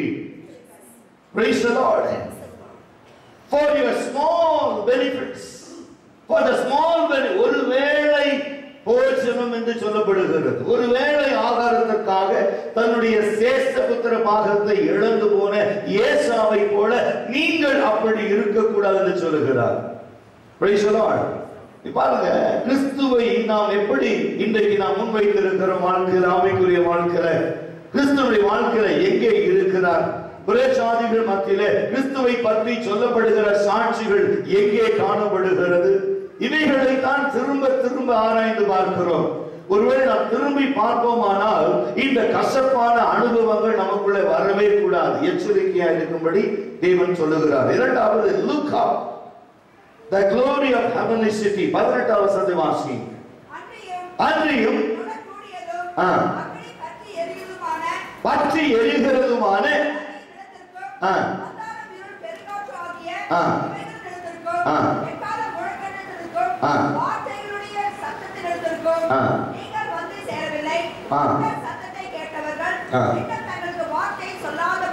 வார்த்தை சொல்லாதபடிக்கு எங்கே எதை நாம் பார்க்க வேண்டும்? எங்கே வந்து சேர வேண்டும்? ஒருவேளை ஞாயிற்றுக்கிழமைகளிலே நாம் தேவனுடைய வசனத்தை கேட்கிறவர்களாக இருந்தாலும் நாம் வந்து சேர்ந்திருக்கிற இடம் எப்படிப்பட்ட இடம்? The glory of heavenly city ஆன்னு பார்க்கணும். The glory of heavenly city. மூன்றாவது ஒரு காரியத்தை நான் சொல்ல விரும்புகிறேன். Look ahead, unshakable kingdom. அசைக்க முடியாத தேவ ராஜ்யம். வாசித்து பாருங்கள் 25 முதல் 29 வரைக்கும். நம்ம இது வந்து தியானித்த பகுதி தான். பாருங்க, மொர்தெகாய்க்கும் எஸ்தருக்கும் ஏன் அப்படி ஒரு மேன்மை, எதற்காக அவ்வளவு ஒரு போராட்டம் என்று சொன்னால், அசைக்க முடியாத ராஜ்யத்துக்குள்ள இவர்களும் ஜனங்களை கொண்டு வந்து சேர்க்க வேண்டும் என்கிற ஒரு பிரயத்தனம். ஆமென். அவங்க பிரயாசப்படுறாங்க, ஜனங்களை எப்படியாவது கொண்டு வந்து சேர்த்தணும். இப்ப சபை வந்து ஒரு கண்டிப்போட, ஒரு கருத்தோடு கூட, ஒரு வெளிப்பாடோடு கூட, ஒரு முழுமையான விடுதலையோடு கூட ஒரு சபை இல்லை என்று சொன்னால், இந்த சபை ஆராதனைக்கு நாம் வருகிற பொழுது பிரயோஜனம் மற்றவர்களாய் போய் விடுவோம். ஒரு இயேசு இன்னைக்கு வருவார்னு சொன்னா இந்த கூட்டத்தில் எத்தனை பேர் அவளோடு கூட எழுந்து போக ஆயத்தமா இருக்கீங்க? இதுதான் இன்னைக்கு முக்கியமே, எல்லாம வேறு காரியம் இல்லை. எனக்கு அற்புதம் நடந்துச்சு பாஸ்டர், அதிசயம் நடந்துச்சு பாஸ்டர், இது பெரிய காரியமே இல்லை. பாருங்க, ஒரு சின்ன ஒரு சாட்சி நான் சொல்ல ஆசைப்படுகிறேன். ஒரு சின்ன சாட்சி நான் சொல்ல ஆசைப்படுகிறேன். என்னுடைய மகளுடைய திருமணத்துல ஜூலை 9ஆம் தேதி ஒரு கணவன் மனைவி பிள்ளைகள் சபைக்கு வருகிறார்கள், திருமண ஆராதனைக்காக வருகிறார்கள். அந்த மகள் அதற்கு முன்னதாக 2 நாட்களும் எழும்ப முடியாத ஒரு பலவீனம், நடக்க முடியாத ஒரு பலவீனம். ஏன்னா அந்த குடும்பத்தினுடைய திருமணம் நடந்த பொழுது என்னுடைய மனைவிக்கு அப்பதான் பெரிய ஆபரேஷன் நடந்துச்சு. ஒரு 10 நாள் கூட இல்லை, ஒரு பெரிய ஆபரேஷன் நடந்துச்சு. சரி, எப்படி போகாம இருக்குதுன்னு சொல்லிட்டு நாங்கள் அந்த வேதனையோடு அந்த ஆபரேஷனை கூட பொருட்படுத்தாம அந்த திருமணத்துக்கு நாங்கள் போனோம். நல்லா விளங்கி கொள்ளுங்க. இப்ப நாங்க வந்து நம்ம அப்படி போனா அவங்க அப்படி வருவாங்கன்றதுக்காக நம்ம செய்யல, அது முடிந்து போச்சு. ஒரு மோர் தென் 15 இயர்ஸ் வச்சுங்க கணக்குல. அந்த திருமணத்துக்கு நாங்க போனோம்னா நம்ம அவங்க எப்படியெல்லாம் வேதனையோடு நம்ம கல்யாணத்துக்கு வந்தாங்க, நம்ம கண்டிப்பா போகணும், என்ன பலவீனமானாலும் நம்ம போயே போகணும்னு சொல்லி அந்த மகள் வந்து இந்த திருமண ஆராதனையில கலந்து கொண்டார்களாம். இந்த செப நேரத்துல தேவனாகிய கர்த்தர் ஒரு ஹீலிங் பிரேயர் ஒன்று நடத்தும்படி எனக்குள்ள ஏவுதல் கொடுத்தார் ஆவியானவர். அந்த ஹீலிங் பிரேயர் அந்த மகளுக்கு பூரணமாய் கர்த்தர் சுகம் கொடுத்துட்டார். இன்னைக்கு வரைக்கும் அந்த பலவீனம் இல்லை என்று சொல்லி அவள் தன் வாயினால சாட்சி சொல்ல நாங்கள் கேட்டோம். எதற்காக சொல்லுகிறேன்? The healing we don't want as a special risk and we want to pray for it. நம்ம கர்த்தருடைய வேலையை செஞ்சோம்னா அவர் அழகாக நம்ம வேலையை செஞ்சுட்டு போயிடுவார். ஒருவன் எனக்கு ஊழியம் செய்தால் பிதாவாகிய தேவன் அவரை கனப்படுத்துவார். இதற்காக ஒரு பெரிய பெரிய ஊழியக்காரனை கூப்பிட்டு எனக்கு உடம்பு சரியில்லை, என் உடம்பு பலவீனமா இருக்கு, நான் சோர்வா இருக்கு, கவலைப்பட வேண்டும். நீ சபை ஆராதனைக்குள்ள நீ வந்து உட்கார்ந்து பார், உண்மையான இருதயத்தோட, உண்மையான எதிர்பார்ப்போட, உண்மையான சந்தோஷத்தோட இந்த இடத்துல ஆவியானவர் அசைவாடுகிறார் என்று சொல்லிப்பார். ஒருவேளை பாருங்க, 18 வருஷமா நிமிரக்கூடாத ஒரு ஸ்திரீ அற்புதத்திற்காக வந்தாங்க, அன்னைக்கு இல்லை. வழக்கமாய் ஆராதனை செய்யும்படியாக அந்த மகள் தன் சரித்திர எத்தனை வேதனைகள் இருந்தாலும், எத்தனை பாடுகள் இருந்தாலும், எத்தனை உபத்திரம் இருந்தாலும், அந்த மகள் 18 வருஷமாய் நிமிரக்கூடாத ஒரு ஸ்திரீ அந்த ஆராதனையில கலந்து கொண்டிருக்கிறார். அந்த ஆராதனையில அந்த இயேசு வருகிறார். அந்த இயேசு சொல்லுகிறார், இவளும் ஆபரகாமின் குமாரத்தி அல்லவா, நீ எழுந்து நிமிர்ந்து தேவனை மகிமைப்படுத்து என்று சொல்லுகிற பொழுது அந்த நிமிஷத்தில் அவர் சுகம் பெறுகிறார். ஆனா அவருடைய எதிர்பார்ப்பு அந்த ஹீலிங் சர்வீஸ்க்கு போகல, அவங்க ஆராதனைக்கு வந்தாங்க. எப்படி ஆராதனைக்கு வந்திருப்பாங்க? அந்த ஆராதனையில இயேசு இருக்கிறார். நீங்கள் ஆராதிக்கிற ஆராதனையில இயேசு இருக்கணும். அந்த ஆராதனையில உனக்கு சுகம் கிடைக்கும், தேவனை விடுவிப்பார். இதுல எந்த ஒரு மாற்று கருத்தும் இல்லை. There is no second opinion on it. ஏதோ சபைக்கு போக வேண்டும் என்று சொல்லி உன்னை நீ திருப்திப்படுத்திக் கொள்ளும்படி நீ சபைக்கு வரக்கூடாது. You should satisfy God, not yourself. நீ உன்னை திருப்திப்படுத்திக் கொள்ளும்படியா ஒரு சபைக்கு வந்தா you will be satisfied, but he is not satisfied. என் கிறிஸ்து மகிமைப்பட மாட்டார். என் கிறிஸ்துவுக்கு ஒரு சந்தோஷம் அல்ல. என்னுடைய பிதாவாகிய தேவன் ஆவியானவரை கொண்டு நடத்துகிற சபையில ஆவியானவருக்கோ பிதாவுக்கோ குமாரனுக்கோ எந்த ஒரு மகிழ்ச்சியும் இருக்காது.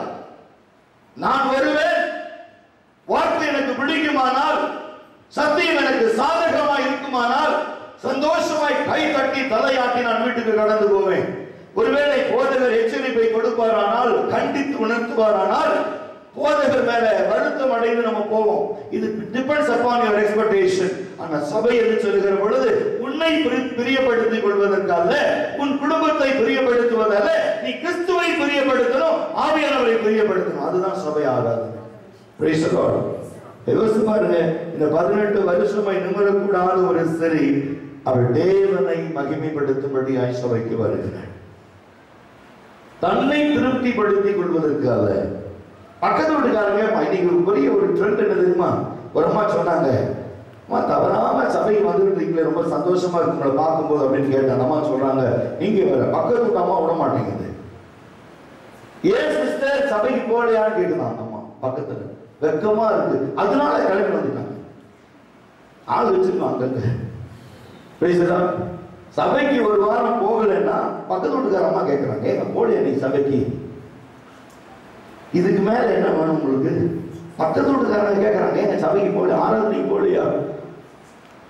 அவங்களுக்கு என்னங்க, நீ வந்தா என்ன வரலன்னு அவங்களுக்கு என்ன? அவங்க சொல்றாங்க, நீ செய்யற புத்தி உள்ள ஆராதனைக்கு ஏன் போல, புத்தி இல்லாம உட்கார்ந்து ஏன்னு கேட்கறாங்க. சொல்றாங்க, அந்த மாதிரி பக்கத்து வீட்டுக்காரங்க இருந்தாங்கன்னா நீ தேவனை மகிமைப்படுத்துங்க. அப்படி இல்லைன்னா பக்கத்து வீட்டுக்கு அந்த மாதிரி ஆள் வரணும். ஜெபிக்க தண்ணி குடிக்கணும். ஞாயிற்றுக்கிழமை தண்ணி வருது போல அவங்க சொல்றாங்க, சிஸ்டர் நீங்க குடிச்சிட்டு போங்க, நீங்க சபைக்கு போறவங்க சீக்கிரம் குடிச்சிட்டு போங்க. இதுக்கு மேல என்ன செய்ய முடியும்? ஆவியானவர் உங்களுக்கு உதவி செய்ய முடியும். கரண்ட் இல்ல, அயன் பாக்ஸ் இல்ல, அன்னைக்கு சபை இல்லை. புது துணி இல்ல, சபை இல்லை. ரொம்ப அப்படியே சொல்றாங்க, வீட்டுக்காரர் எனக்கு நல்ல துணி புடவை வாங்கி தரல, அதனால சபை இன்னைக்கு இல்லை. நீ வந்து அமர்ந்து சத்தியத்தை கேட்கிற பொழுது தேவனாகிய கர்த்தர் மகிமையின் வஸ்திரத்தை உனக்கு அணிவித்து அனுப்புகிறார். The garment of glory. இருதயத்திலே சுத்தம் உள்ளவர்கள் பாக்கியவான்கள், அவர்கள் தேவனை தரிசிப்பார்கள். இங்கே மூன்றாவது நிலைமை பார்க்கிற பொழுது unshakable kingdom, அசைவில்லாத ராஜ்யத்திற்காகத்தான் நம்மை தேவன் அழைத்திருக்கிறார். அசைவில்லாத ராஜ்யம், அசைவில்லாத ராஜ்யம். 25 முதல் 29 வரை நீ வீட்டில் வாசித்து பாருங்க. God is speaking to us today through His word and His providential working in this world. தேவனாகிய கர்த்தர் சபையோடு பேசிக் கொண்டிருக்கிறார். எப்படி பேசுறாரு? God is speaking to us today through His word and His providential working in this world. Not only that, and book of Agai chapter 2 verses 6. ஆகாய் 2ஆம் அதிகாரம் 6வது வசனத்தை திருப்பிக் கொள்ளுங்கள். ஆகாய் 2ஆம் அதிகாரம் 6வது வசனம். சேனைகளின் கர்த்தர் சொல்லுகிறார், கொஞ்ச காலத்திற்குள்ளே இன்னும் ஒரு தரம் நான் வானத்தையும் பூமியும் சமுத்திரத்தையும் வெட்டாந்தரையும் அசைய பண்ணுவேன், சகல ஜாதிகளையும் அசைய பண்ணுவேன், சகல ஜாதிகளாலும் இந்த ஆலயத்தை மகிமையினால் நிரப்ப பண்ணுவார் என்று சேனைகளின் கர்த்தர் சொல்லுகிறார். 7ஆம் வசனம் பாருங்க. சகல ஜாதிகளையும் அசைய பண்ணுவேன், சகல ஜாதிகளாலும் விரும்பப்பட்டவர் வருவார், இந்த ஆலயத்தை. அடுத்த வசனம் வாசிங்க. இப்போ பாருங்க, இது 2 காரியங்களை நான் திரும்ப திரும்ப சொல்ல ஆசைப்படுகிறேன். 6வது வசனம் என்ன சொல்லுகிறது? For this is what the Lord of heaven's army says, in just a little while I will again shake the heavens and the earth, the oceans, the dry land. I will shake all the nation, and the treasure of all the nation will be brought to this temple. I will fill this place with glory, says the Lord of heaven's army. இப்போ ஐயா அவர்கள் செய்த பிரசங்கத்தில் என்ன சொன்னார்கள்? சந்தோஷமும் களிப்பும் யூதருக்கு வந்தது. யூதருக்கு வந்த பத்தாது, நமக்கு வரணும். ஆகாய் 2:6 என்ன சொல்கிறது? இந்த ஆலயத்தை கர்த்தர் நிரப்ப போகிறார். என்ன சொல்றாரு? I will bring I will shake the nation and treasure of the nation. நீ வந்து அது வேறு விதமா படிச்சு பாருங்க. பூமியில் உள்ள எல்லா பொக்கிஷங்களையும் கொண்டு வந்து ஆலயத்துல போடுவேன், ஆலயத்தை நிரப்புவேன் என்று கர்த்தர் சொல்லுகிறார். அப்பொழுது இந்த ஆலயத்தில் இருக்கிற நமக்கு சந்தோஷமும் மகிழ்ச்சியும் உண்டாகும். இது எங்க உண்டாச்சு? எஸ்தர் போய் ஜெபிக்கிறாள், மொர்தெகாய் சொல்லிக் கொடுத்தபடி ஜெபிக்கிறாள். ஜெபிக்கிற பொழுது சந்தோஷமும் மகிழ்ச்சியும் எல்லா யூத ஜனங்களுக்கும் வந்தது. இப்ப இந்த சபைக்கும் வந்தது. ஆமென் சொல்லுங்க. Praise the Lord. இப்ப படிச்சு பாருங்க, என்ன அழகா சொல்ற 16:8-14 இப்ப இங்கிலீஷ்ல படிக்கிற பாருங்க. The Jews were filled with the joy and gladness. வந்துருச்சா? பாஸ்டர் சொன்ன செய்தி என்ன வந்துருச்சா? எல்லா ஜனங்களுக்கும் ஒரு சந்தோஷமும் மகிழ்ச்சியும் பெருகும். The Jews were filled with the joy and gladness and were honored everywhere. எல்லாரும் கனப்படுத்தப்படுவீர்கள், கனப்படுத்தப்படுவீர்கள். இதுக்கு மேல என்ன வேணும் உங்களுக்கு? எல்லா ஜனங்களாலும் கனப்படுத்தப்படுவீர்கள். பாருங்க, just as the city of Susa had been in great confusion after Haman's original decree. 3:15 வாசித்து பாருங்க. ஜனங்களுக்குள்ள முதலாவது ஒரு குழப்பம் வரும். எந்த ஒரு காரியத்தை சொன்னாலும் ஒரு குழப்பம் வரும் ஜனங்களுக்குள்ள. ஒரு சத்தியத்தை சத்தியமாய் பேசுகிற பொழுது இதுதான் நடக்கும், கர்த்தர் சொல்லுகிறார் சொல்லுகிற பொழுது ஜனங்களுக்குள்ள ஒரு கன்ஃபியூஷன் வரும். 3:15 வாசித்து பாருங்க. எஸ்தர் 3:15. ராஜாவின் உத்தரவினால் அந்த கட்டளை சூசான் அரண்மனையில் பிறந்தது. ராஜாவும் ஆமானும் கலங்கிற்று. ஒரு கட்டளை வருகிற பொழுது கலங்குகிறது. அதே கட்டளை 8ஆம் அதிகாரம் 14ஆம் வசனத்துல கட்டளை மாற்றப்படுகிறது. ஜனங்களுக்குள்ள சந்தோஷம் உண்டாயிருக்கிறது. யார் வேணாலும் கட்டளை கொடுக்கலாம், அதை மாற்றுகிறவர் நீங்கள் நானும் ஆராதிக்கிற தேவன். ராஜா சொல்லலாம், ஆனா செய்கிறவர் நம் தேவன். சொல்லுங்க, எத்தனை கட்டளை வேண்டுமானாலும் போடலாம். இப்போ ஆமான் இடத்துல யார் இருக்கா தெரியுமா? தெரிஞ்சவங்க பக்கத்துல கையை பிடிச்சிருங்க, எனக்கு தெரியும் சிஸ்டர், ஆனா சொல்ல மாட்டேன். எனக்கு தெரிஞ்சு ஒரு ஆளு ஆமான் இந்திய தேசத்தை இப்போ ஆழ்ந்து விட்டுருக்கான். யாரு யாரு சொல்லுங்க? மோடி. ஆமா, ஆனா அவன் என்னதான் கட்டளை போட்டாலும் அவன் சந்தோஷமா தான் கட்டளை கொடுப்பான். Let him do 1,000 things, but God will change everything. Praise the Lord. எவ்வளவு பேர் விசுவாசம் இருக்கு? அவன் போடுகிற எந்த கட்டளையானாலும் கர்த்தர் மாற்றி நமக்கு சந்தோஷத்தை கர்த்தர் கொண்டு வருவார். ஆமென் சொல்லுங்க. ஆமென். Praise the Lord. ஏன்னா இதுதான் தேவன் செய்யக்கூடிய ஒரு காரியம். ஏன்னா எல்லா ஜனங்களும் பயந்தாங்க. ராஜாவுக்கு அருகில உட்கார்ந்து கொண்டு இந்த ஆமான் பல விதமான வேலையை பண்ணிக்கிட்டு இருக்கான். ஆமான் வந்து பயங்கரமா செஞ்சுக்கிட்டு இருக்கான். மொர்தெகாய் இதை குறித்து கலந்தவே இல்லை. ஜனங்களை, அதாவது சபையை கிறிஸ்து இன்றைக்கு பலப்படுத்தி கொண்டிருக்கிறார். எப்படிப்பட்ட நேரம், எப்படிப்பட்ட கலக்கம், எந்த சோதனை, எந்த வேதனை, எந்த பாடுகள், எந்த ஓட்டனம், எந்த நிந்தை, எந்த சஞ்சலம், அழுத்தம் வந்தாலும் என் தேவனாகிய கர்த்தர் இந்த சபை வாசிக்கிற பொழுது கர்த்தர் எந்த கட்டளையும் மாற்ற தேவன் போதுமானவராக இருக்கிறார்.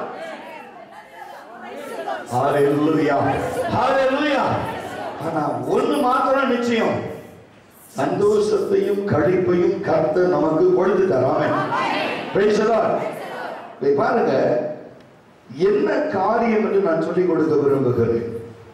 ஏசாயா 2ஆம் அதிகாரம் 19ஆம் வசனத்தை என்னோடு கூட சேர்ந்து இது எப்படி இந்த சந்தோஷத்தை கொண்டு வருதுன்னு சொல்லி கொடுக்கிறேன். ஏன்னா பாஸ்டர் சொன்னாங்க ஒரே வார்த்தையில, யூதருக்கு சந்தோஷமும் களிப்பும் வந்தது, வெளிச்சம் வந்துருச்சு. இனி நம்ம தடவ வேண்டிய அவசியம் இல்லை, தடுமாற வேண்டிய அவசியம் இல்லை. கர்த்தர் வெளிச்சத்தை கட்டளையிட்டு இருக்கிறார். The gladness and the joy is God given to this people. தம்முடைய ஜனங்களுக்கு சந்தோஷத்தையும் மகிழ்ச்சியும் கர்த்தர் கொடுத்துட்டார்னு பாஸ்டர் பிரசங்கம் பண்ணினார். நான் சொல்றேன், அது எப்படி கொடுப்பாருன்னு சொல்லி கொடுக்க போறேன். வாசிங்க. ஏசாயா 2ஆம் அதிகாரம் 19ஆம் வசனம். பூமியை தத்தளிக்க பண்ண கர்த்தர் எழும்பும்போது ஆ, அவருடைய மகிமை பிரதாபத்திற்கும் விலகி ஆ, ஆ. பார்த்தீங்களா? அன்னைக்கு என்ன செஞ்சாங்க? எஸ்தர் காலத்துல என்ன செஞ்சாங்க? முதல்ல என்ன செஞ்சாங்க? ஒளிந்து கொண்டாங்க. எளியாம் நாட்களில் தீர்க்கதரிசிகள் ஒளிந்து கொண்டாங்க. ஆனா தேவன் சொல்றார், when the Lord rises Jacob on the earth, his enemies were crawled into hole in the ground. இப்போ தேவ ஜனங்கள் ஒளிந்த காலம் மாறி சத்துருக்கள் ஒளிந்து கொள்ளுகிற காலம் வரப்போகுது. Praise the Lord. நம்ம ஜெபிக்க உபவாசிக்க ஆரம்பித்த உடனே சத்துருக்கள் எல்லாம் எங்கே நமக்கு இடம் கிடைக்கும் என்று சொல்லி ஓடி மலைகளிலும் குன்றுகளிலும் சந்துகளிலும் எல்லாம் ஒளிந்து கொள்வாங்க. இதை செய்கிறவர் சேனையின் கர்த்தர். அல்லேலூயா. பாருங்க, இதை எப்படி உங்களுக்கு எக்ஸ்பிளைன் பண்ணி கொடுக்கிறோம் பாருங்க. 20ஆம் வசனத்தை கூட வாசித்து பாருங்க. கர்த்தர் எழும்பும் அந்த நாளில்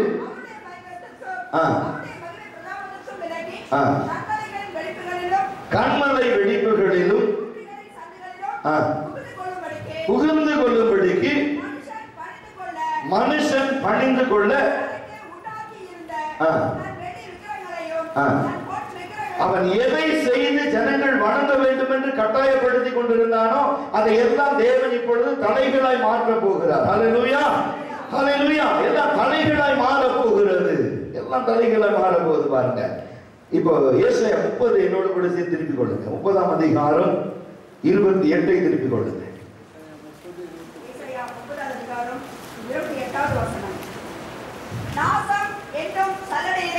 நாசம் என்னும் சல்லடையிலே ஜாதிகளை அரிக்கும்படிக்கு அவர் ஊதும் சுவாசம் கழுத்து மட்டும் எட்டுகிற காற்று வெள்ளத்தை போலவும் கடிவாளத்தை போலவும் இருக்கும். பண்டிகை ஆசரிக்கப்படும் ராத்திரியில பாடுவது போல பாடுவீர்கள். கர்த்தருடைய பர்வதமாகிய நாதஸ்வரத்தோடு நடந்து போவீர்கள். ஹல்லேலூயா, ஹல்லேலூயா. Praise the Lord. இந்த உயிருள்ள நாட்கள் எல்லாம் உம்மை புகழ்ந்து பாடிடுவே. இந்த உயிருள்ள நாட்கள் எல்லாம் உம்மை புகழ்ந்து பாடிடுவே. ராஜாணி செய்த நன்மைகளை எண்ணியே துதித்திடுவே. ராஜாணி செய்த நன்மைகளை எண்ணியே துதித்திடுவே. ஆராதனை உமக்கே,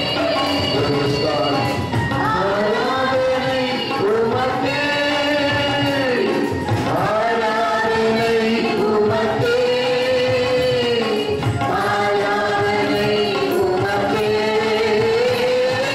ஆராதனை உமக்கே, ஆராதனை உமக்கே, ஆராதனை உமக்கே,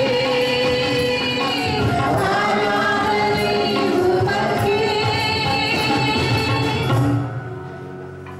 என் உயிருள்ள நாளெல்லாம் உம்மை புகழ்ந்து பாடிடுவேன். ஏன் தெரியுமா? என் சத்துருக்கள் எல்லாம் ஒளிந்து கொண்டார்கள்.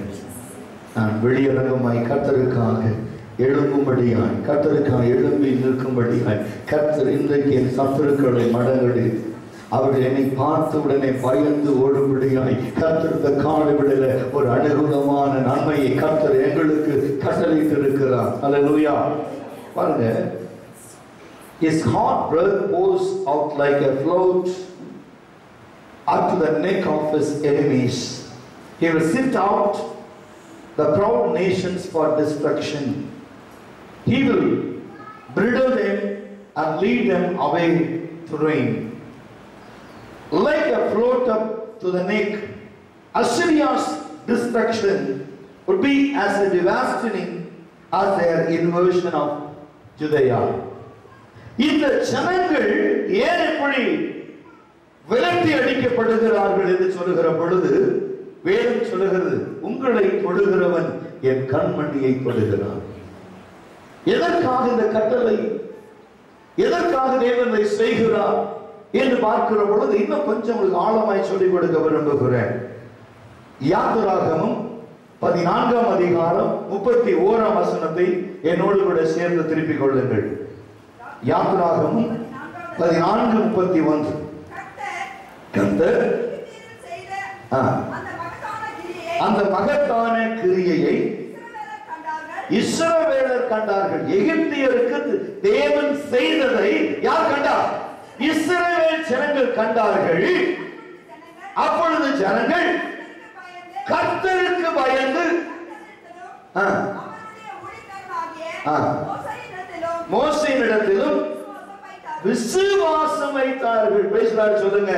உங்களை யாரெல்லாம் புறக்கணித்தார்களோ, யாரெல்லாம் உங்களை வெறுத்து ஒதுக்கினார்களோ, யாரெல்லாம் இவர்களை துரத்தி விட்டு இவர்களை அபகரித்துக் கொள்ளலாம் என்று இருதயத்திலே சிந்தித்துக் கொண்டிருந்தார்களோ அவர்கள் எல்லாம் பயந்து நடுங்கினார்கள்.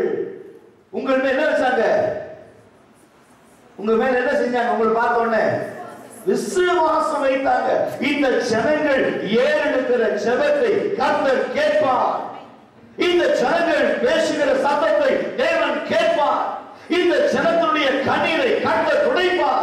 வியாகுலங்களை மாற்றுவார், நிந்தைகளை மாற்றுவார், அவமானங்களை மாற்றுவார், அதிசயங்களை செய்வார் என்று சொல்லி எல்லா ஜனங்களும் உங்களை பார்த்து நடுங்கும்படி கர்த்தர் இந்த பண்டிகை நாளிலே தம்முடைய பலத்த கிரியை வெளிப்படுத்த போகிறார். நீ செய்ய வேண்டிய ஒரே ஒரு காரியம், தேவனை விசுவாசிக்க வேண்டாம். அவ்வளவு.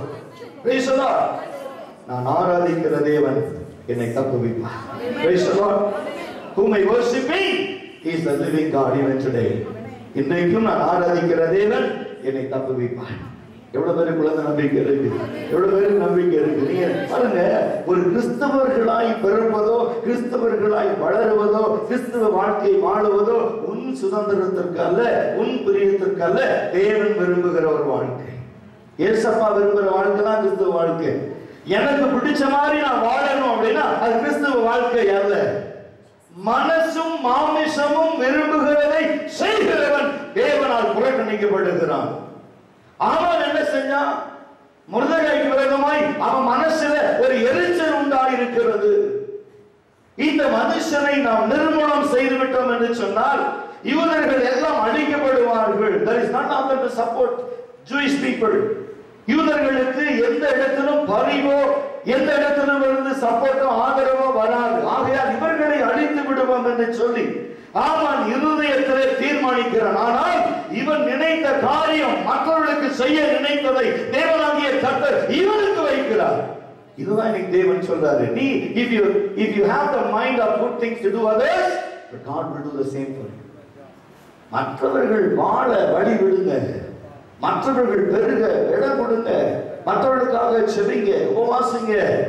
என்னைக்கு உன் இருதயத்துல வைராக்கியமும் கசப்பும் வருதோ அடுத்த நிமிஷம் ஏசம் இருக்கவே முடியாது. உனக்குள்ள வசனம் இருக்கும், ஆனா கிரியை செய்ய. எத்தனை பைபிள் எத்தனை தடவை படிச்சாலும் சரி, இந்த கசப்பும் வைராக்கியமும் உனக்குள்ள இருக்கிற வரைக்கும் கர்த்தர் கிரியை செய்யவே முடியாது. அதுக்காக பாருங்க, இந்த முருதகாய்க்குள்ள கசப்பு இல்லை, அவனுக்குள்ள வைராக்கியம். இந்த ஜனங்களை காப்பாற்ற வேண்டும். நல்லதுதானே? அழிக்க நினைக்கிற ஒரு கூட்டம், காப்பாற்ற நினைக்கிற மனம். ஐயோ இந்த ஜனங்கள் அழிந்து விடுவார்கள் என்று சொன்னால் என்ன ஆகும்? தேவனுடைய வாக்கு சொல்லி இஸ்ரவேலை ஆசீர்வதிப்பதே எனக்கு புரியும் என்று தேவன் சொன்னாரே. இந்த ஜனங்களை இவர்கள் அழிக்க நினைக்கிறார்களே, நாம் எப்படியாவது காப்பாற்றி விட வேண்டும் என்று சொல்லி இவன் எஸ்தருக்கு செய்தி அனுப்புகிறான். அப்பதான் எஸ்தர் சொல்றாரு, நீங்கள் போய் ஜனங்களை உபவாசம் இருக்க சொல்லுங்கள், நானும் என் தாதிமாரும் இங்கு உபவாசம் இருக்கிறோம். நான் செத்தாலும் சாகுறேன், நான் மரித்தாலும், இன்னைக்கு மரித்தால் ராஜ்யத்தில் சேர்ந்துருவோம் என்கிற நிச்சயத்தை தேவன் கொடுக்கிறார். ஒருவேளை if you not utilize your responsibility in Christian life, even the Holy Spirit cannot help you. ஒருவேளை நீ don't ever postpone your calling, உடைய அழைப்பை நீ தள்ளி விடாதே. அழைப்பை நீ தூரமாக்கி விடாதே. கர்த்தர் அதைத்தான் திரும்ப திரும்ப வலியுறுத்தி சொல்லுகிற ஒரே ஒரு காரியம், கர்த்தர் உனக்கு செய்ய நினைக்கிற காரியம் ஒன்றுதான். உன்னை தேசத்துல எல்லா ஜனங்களும் உன்னை பார்த்து பயப்படும்படியாய் கர்த்தருடைய அனுகூலமான, கர்த்தருடைய அடையாளமான கிருபை உனக்கு மேல் கடந்து வரப்போகிறது. இந்த ஒரு காரியத்தை மாத்திர நான் சொல்லி நான் முடிக்க ஆசைப்படுகிறேன். இங்கே ஆகாய் 2ஆம் அதிகாரம் 21, 22 வாசி.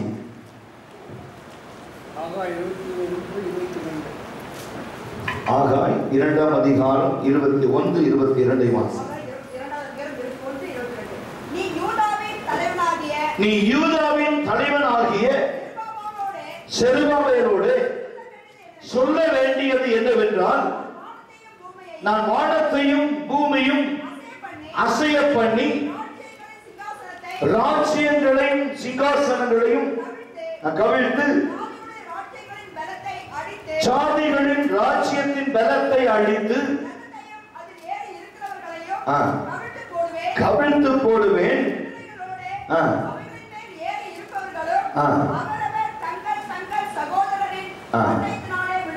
விழுவார்கள். நல்ல கவனிங்க, இந்த காரியத்தை நாம் யாத்திராகமத்திலே படித்தோம்.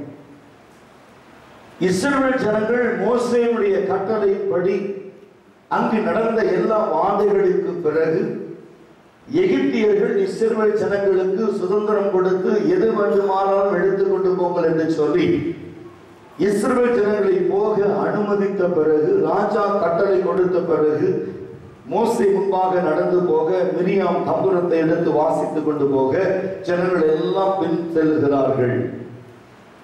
இவங்ககிட்ட இருந்ததெல்லாம் ஆடு மாடு குழந்தை குட்டி மட்டும்தான். சத்துருக்களை எதிர்த்து போராட இவங்கிட்ட ஒண்ணுமே இல்லை. உயிர் தப்பிச்சிட்டோம், அடிமைத்தனத்திலிருந்து கர்த்தர் நம்மை வெளியே கொண்டு வந்துட்டாரு, இனி நிம்மதியா போய் ஏதாவது ஒரு இடத்துல குடிசை போட்டு வாழலாம் என்று சொல்லி இஸ்ரவேல் ஜனங்கள் எகிப்தை விட்டு கடந்து வந்த சமயத்திலே ரதங்களோடும் குதிரை வீரர்களோடும் பட்டயத்தோடும் ஈட்டியோடும் அம்போடு கூட இஸ்ரவேல் ஜனங்களை பார்வோனுடைய சேனை திரும்பவும் துரத்தி கொண்டு வருகிறது. நல்லா கவனிங்க. ஆனா இஸ்ரவேல் ஜனங்களுடைய நிலைமையை கொஞ்சம் யோசித்து பாருங்க. எந்த நம்பிக்கையிலே அவர்கள் எகிப்தை விட்டு கடந்து வந்தார்கள்? தேவன் சொன்னார் என்று சொல்லுகிற ஒரு வார்த்தை மோசே சொன்னபடியாக இஸ்ரவேல் ஜனங்கள் எல்லாம் அங்கிருந்து புறப்பட்டு வருகிறார்கள். இல்லாமல் அவங்க கண்ட வாதை, அதற்கு எகிப்தில் நடந்த அற்புதங்களை எல்லாம் இவங்க பார்த்தாலும் இவங்க இருதயம் அப்படியே தான் இருந்துச்சு. வேறு எடுத்து வாசித்து பாருங்க. ஏன்னா வனாந்திரத்திலே பல முறை முற்பிதாக்கள் வனாந்திரத்திலே கோபம் மூட்டது போல இன்றைக்கு நீங்கள் கோபம் மூட்டாதீர்கள் என்று சொல்லுகிற பொழுது அந்த ஜனங்கள் 10 வாதைகளை கண்டும் இருதயம் அப்படியே தான் இருந்துச்சு. என்ன நினைத்தார்கள்? எகிப்தியர்கள் அடிமைகளாய் நடத்தப்பட்ட இஸ்ரவேல் ஜனங்களை போக அனுமதித்தார்கள். வேதம் சொல்லுது, இவர்கள் எகிப்திய வீடுகளை கொள்ளையடித்தார்கள். அந்த சுதந்திரத்தை அந்த எகிப்தியர் இஸ்ரவேல் ஜனங்கள் கொடுத்தாங்க. கிடைச்ச வரைக்கும் லாபம் என்று சொல்லி எல்லாத்தையும் சுருட்டிட்டு அங்க இருக்க முடியாது பாருங்க. அதனால மோசே பின்னால வந்துட்டாங்க. சொல்லுங்க. ஆனா ஒரு பக்கம் அப்பா எல்லாம் கிடைச்சதுன்னு சொல்லி எல்லாத்தையும் எடுத்து சுருட்டிக்கிட்டு வெளியே வரும்போது திரும்பி பார்த்தா அவன் பேரை புறத்திக்கிட்டு வரான் ரதத்தில். என்ன நினைச்சிருப்பாங்க? ஒரு நிமிஷம் யோசித்து பாருங்க. இன்னைக்கு கிறிஸ்துவ வாழ்க்கையுடைய நம்பிக்கை அதுதான்.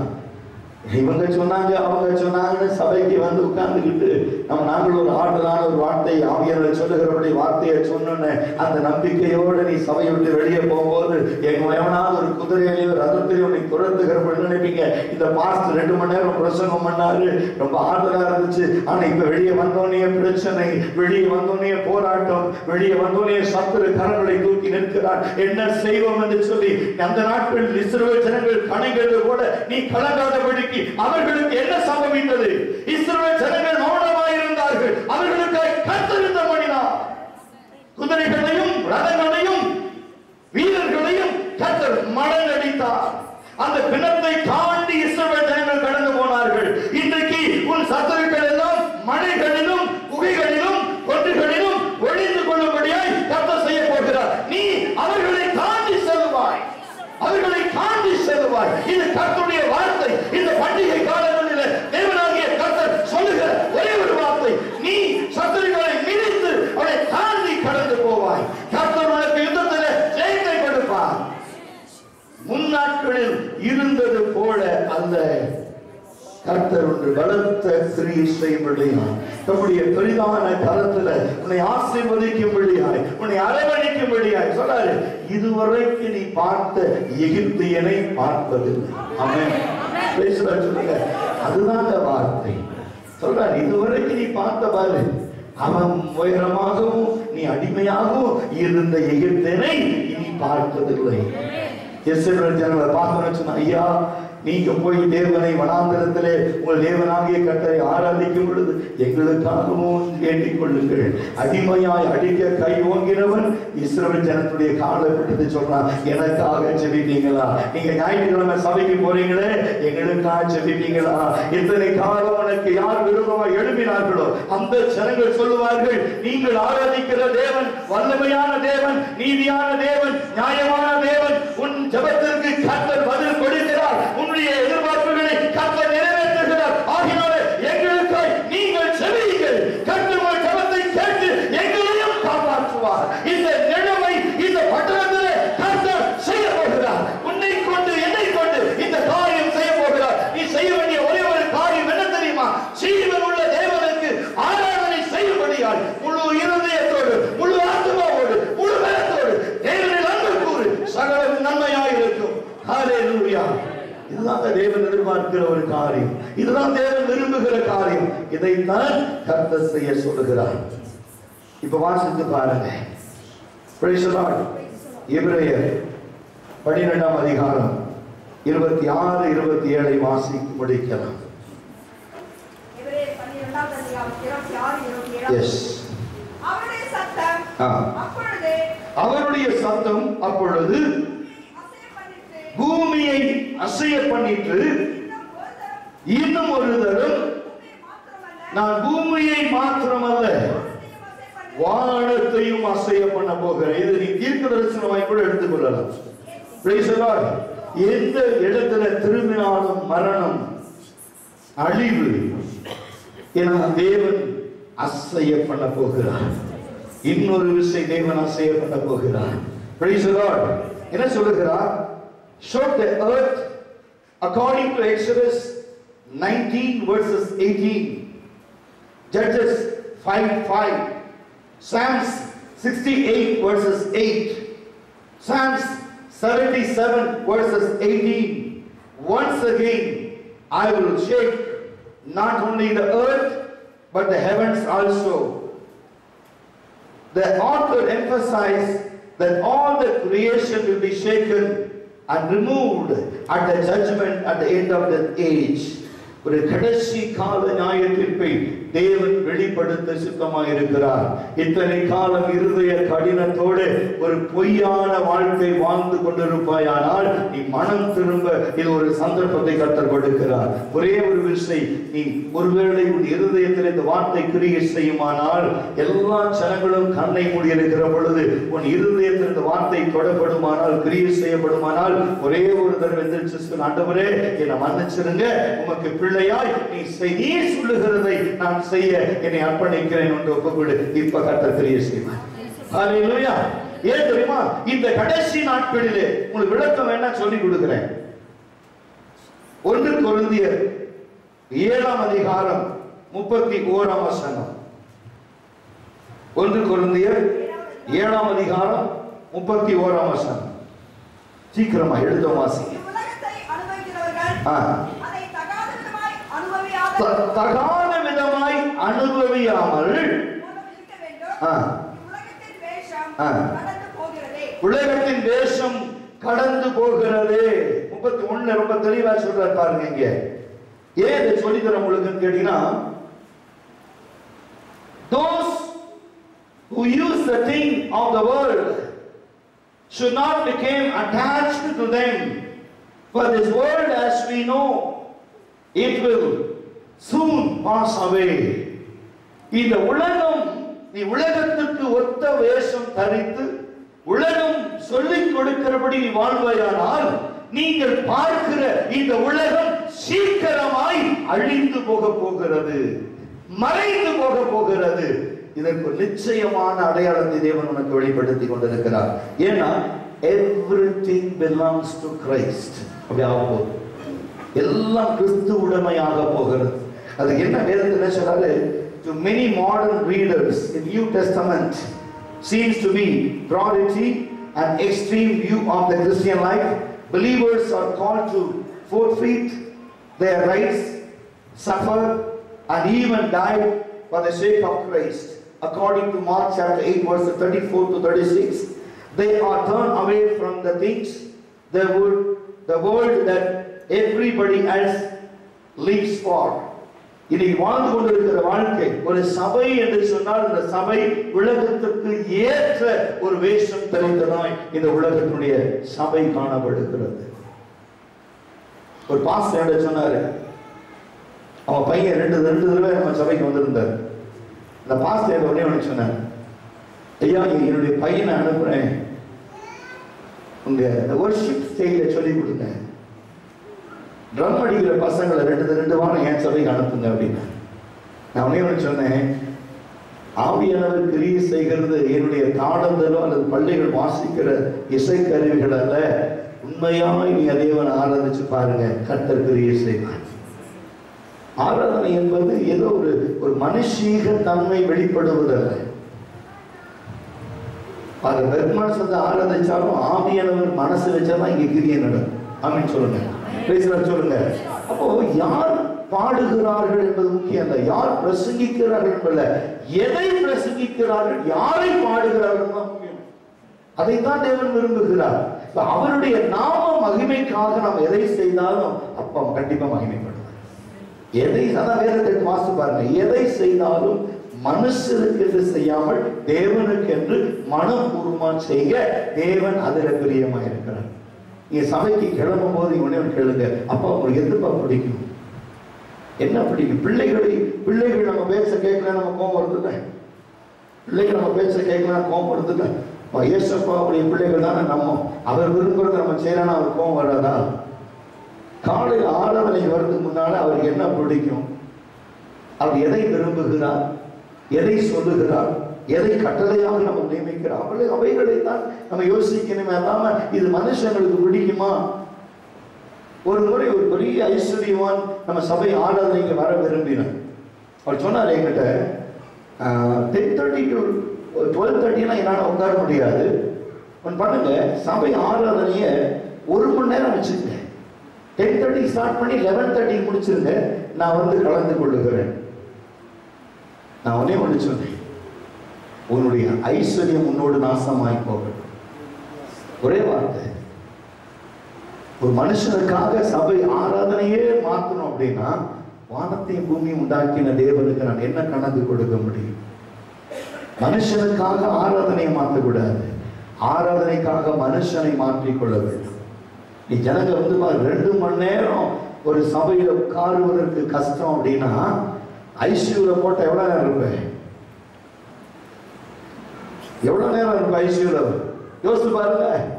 யார் வந்தா யார் போனா எதுவும் தெரியாது, நாள் கணக்கா இருக்கணும் ஹாஸ்பிட்டல்ல. ஐசியூல படுக்கிறவங்க மாத்திரம் இல்ல, கூட இருக்கிறவங்களும் வெளியே உட்கார்ந்து இருக்கணும். என்ன சம்பவிக்குமோ வந்து சொல்லி you try to change your mind and attitude. உங்களுடைய மனதை இன்றைக்கு மாற்றிக்கோ. தேவன் விரும்புகிற ஆராதனையை செய், அவர் விரும்புகிற வாழ்க்கையை வாழ கற்றுக்கொள். இன்னைக்கு வாழ்க்கையை கர்த்தர் தலைகளை மாற்றப் போகிறார்.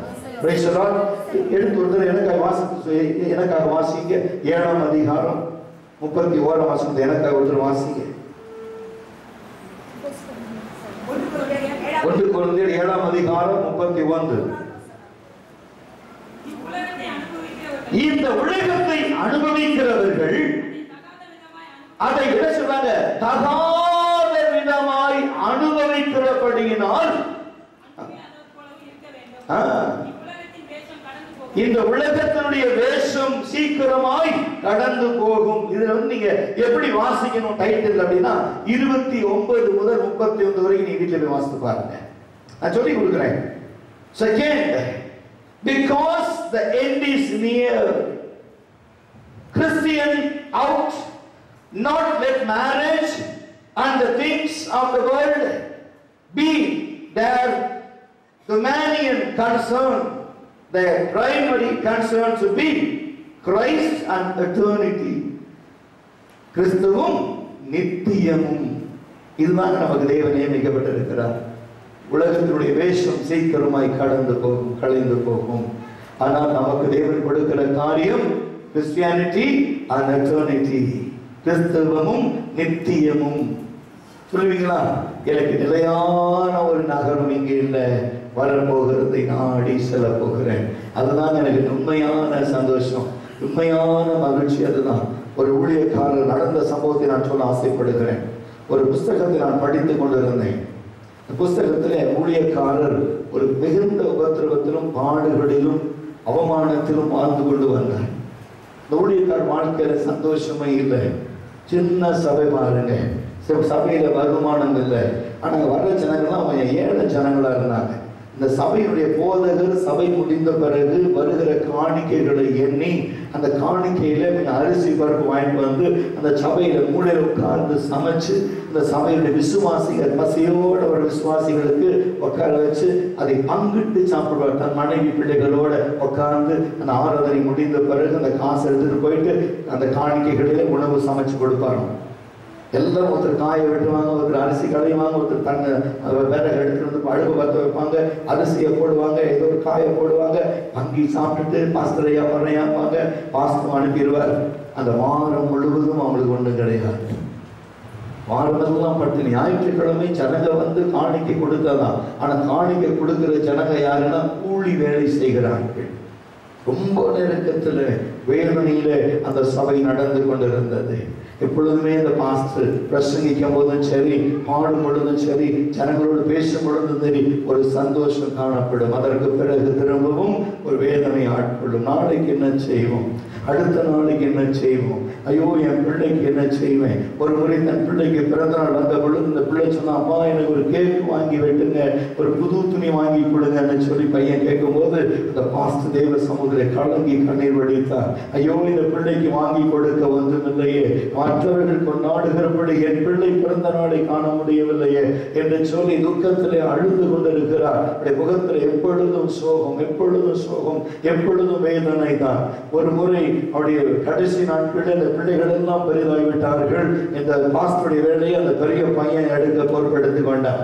அந்த பையன் சொல்லிக்க ஆரம்பித்தான். சைக்கிள் அங்கங்க போய் ஆத்மாக்களை கொண்டு வந்தா சபை கொஞ்சம் கொஞ்சமாய் பெருக ஆரம்பித்தது. அந்த பாஸ்டர் ஒரு பயங்கரமான வியாதி பிடித்தது. டாக்டர் சொன்னார்கள், இதை குணமாக்கவே முடியாது, உன்னுடைய தகப்பனார் மறித்து விடுவார் என்று சொல்லிட்டாங்க. அந்த பையன் இருதயத்திலே என்னுடைய தகப்பன் மறித்து விடுவார்னு சொன்ன உடனே அவனுக்குள்ள வேதனை. ஆனாலும் அந்த வேதனை வெளிப்படுத்தாதபடி அவன் சபையை நடத்தி கொண்டிருந்தான். ஒரு முறை சபை நடந்து கொண்டிருந்த பொழுதே பாஸ்டர் மறித்து விட்டார். சபை நடக்கும் போதே பாஸ்டர் மறிச்சிட்டார். ஆவியானவரால் ஏவப்பட்டு அந்த பிள்ளை பாஸ்டர் பார்க்கிறான். பாஸ்டர் அப்படியே மறித்து கிடக்கிறார். என்ன ஆச்சு தெரியுமா? அந்த முகத்துல இதுவரைக்கும் காணாத ஒரு பரவசம், முகத்தில் அவ்வளோ ஒரு சந்தோஷம், அவ்வளவு ஒரு மகிழ்ச்சி. அந்த மறித்து கிடக்கிற முகத்துல ஒரு பிரகாசத்தை அந்த பிள்ளை கண்டான். ஆவியான சொன்னாரா, உன் தகப்பன் பூமியில வாழுகிற வரைக்கும் அவர் சந்தோஷத்தை பார்க்கல, இப்ப பரம சந்தோஷத்திற்குள்ள நித்திய சந்தோஷத்திற்குள்ள வந்துட்டாரு. இனி இந்த சந்தோஷத்தை ஒருவனும் எடுக்க முடியாது, ஒருவனும் எடுத்துக் கொள்ள முடியாது. இந்த சந்தோஷத்திலே உன் தகப்பன் மறித்திருக்கிறார், என் ராஜ்யத்திலே நான் அழைத்து கொண்டு போகிறேன் என்று சொன்னான். பாஸ்டர் மறித்த பிறகு இந்த சபை பெரிய சபையாய் ஒரு ஆப்பிரிக்க நாட்டுல ஒரு பெரிய சபை ஆஸ்வதிக்கப்பட்டது. இந்த பையன் எப்போதுமே சொல்லுவான், என்னுடைய தகப்பனார் இந்த பலிபீடத்தில் எத்தனை நாட்கள் கண்ணீர் வடித்திருக்கிறார், எத்தனை நாட்கள் வேதனையோடு பிரசங்கம் பண்ணி இருக்கிறார். அந்த கண்ணீரெல்லாம் எனக்கு தேவன் படுத்த கிருபை, இந்த கண்ணீரெல்லாம் தேவன் எனப்படுத்த ஆசீர்வாதம் என்று சொல்லி இருதயத்தில் அவன் அங்கு நின்று பிரசங்கம் பண்ணுவதெல்லாம் அந்த தகப்பனை நினைத்துக் கொள்ளுவான். பிரசங்கம் அப்படியே மாறிவிடும். அவனை மறைத்து ஆவியானவர் பேசுவார். ஜனங்கள் கூட்டம் கூட்டமாக இந்த சபைக்குள்ள வந்தார்கள். இந்த புஸ்தகத்தை அவர் சொல்லுகிறார், நான் வாழும் பொழுது நான் சந்தோஷத்தை பார்க்கல, நான் மறித்த பிறகு அந்த சந்தோஷத்தை கர்த்தர் எனக்கு கொடுத்தார். அதனால் இன்றைக்கு வாழ்க்கையில இன்றைக்கு நீ சந்தோஷத்தை காணாமல் இருக்கலாம், ஒரு சமாதானத்தை காணாமல் இருக்கலாம், ஒரு உயர்வை காணாமல் இருக்கலாம், ஐஸ்வர்யத்தை காணாமல் இருக்கலாம். ஆனா கர்த்தர் உன்னை தம்முடைய பிரகாரம் உன்னை நடத்த தேவன் போதுமானவர், வழி நடத்த தேவன் போதுமானவர். அப்படி எழுந்து நிற்போமா? அப்படியே தேவனுக்கு என்று நம்ம கொடுப்போம். கர்த்தர் பெரிய காரியங்களை நமக்கு செய்ய போகிறார். Glorious God. Jesus.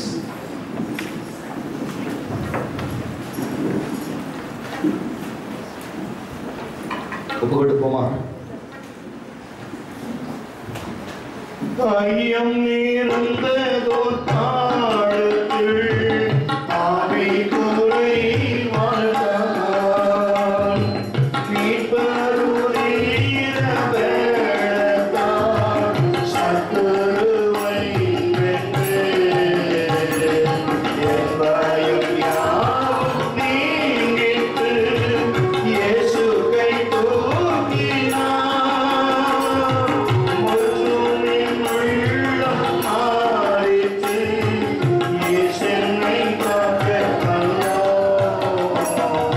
காக்கும் வல்ல மீட்பர் உண்டெனக்கு உண்டெனக்கு உண்டெனக்கு காக்கும் வல்ல மீட்பர் உண்டெனக்கு காத்திடுவார் என்றுமே காத்திடுவார் என்றுமே என்ன வந்தாலும் நம்புவே என்னை சமீபரை யார் கைவிட்டாலும் பின் செல்வே எனது இயேசுவே அகல ஆழ உயரவாய் எப்பட வந்து துர்ந்தார் என்ன துன்பங்கள் வந்தாலும் அவர் என்னை கைவிட மாட்டார் காக்கும் வல்ல மீட்பர் உண்டெனக்கு உண்டெனக்கு உண்டெனக்கு காக்கும் வல்ல மீட்பர் உண்டெனக்கு காத்திடுவார் என்றுமே காத்திடுவார் என்றுமே. ஆமாண்டவரே, என்ன வந்தாலும் நான் உம்மை நம்புவேன், என் நேசர் இயேசுவை நம்புவேன். யார் கைவிட்டாலும் பின் செல்லுவேன் எனது இயேசுவை. ஆமாண்டவரே, இன்றைக்கும் நம்முடைய பிள்ளைகள் வாழ்க்கிற சந்தோஷத்தையும் மகிழ்ச்சியும் என் தேவன் கட்டளையிட்டு மொர்தெகாய் எஸ்தருக்கு சொன்னது போல ராஜாவினிடத்தில் எஸ்தர் பிரவேசித்து நடந்தவற்றை சொல்லுகிற பொழுது வஞ்சகன் ஆமான் தான் செய்த மரத்தில தொங்கினான். இன்றைக்கு இந்த உலகம் நமக்கு விரோதமாய் நிறைவேற்றிக் கொண்டிருக்கிற எல்லா கிரியைகளிலும் கர்த்தர் நமக்கு பங்கும் பாத்திரமுமாய் இருந்து நமக்கு விரோதமாய் எழுதுகிற எல்லா சத்துருக்களையும் முறியடித்து தமது ஆசீர்வாதத்தை இந்த சபைக்கு உலகத்தின் எல்லா பொக்கிஷங்களையும் கொண்டு வந்து போடுவேன் என்று சொன்ன ஆகாய் 2:6-7 படி கர்த்தர் நமக்கு வாக்குத்தத்தம் கொடுத்திருக்கிறார். 40 நாட்கள் உபவாசத்திற்கு முன்பு தேவன் நமக்கு கொடுத்த வார்த்தை ஆகாய் 2ஆம் அதிகாரம் 6-7 படி எல்லாம் அசைக்கப்பட போகிறது. கர்த்தர் வானத்தையும் பூமியும் சமுத்திரத்தையும் வெட்டாந்தரையும் அசைய பண்ண போகிறார். இந்த ஆலயத்தை மகிமையினால் நிரப்ப போகிறார், ஆசீர்வாதத்தினால் நிரப்ப போகிறார். கர்த்தர் அதை செய்தபடியினால் அவருக்கே மகிமை உண்டாகட்டும். தொடர்ந்து நம்முடைய பிள்ளைகளை வழி நடத்தும் ஆசீர்வதியும் இயேசுவின் நாமத்தில் ஜெபிக்கிறேன். ஜெபம் கேளும் ஜீவனுள்ள நல்ல பிதாவே. ஆமென். ஆமென். God bless you.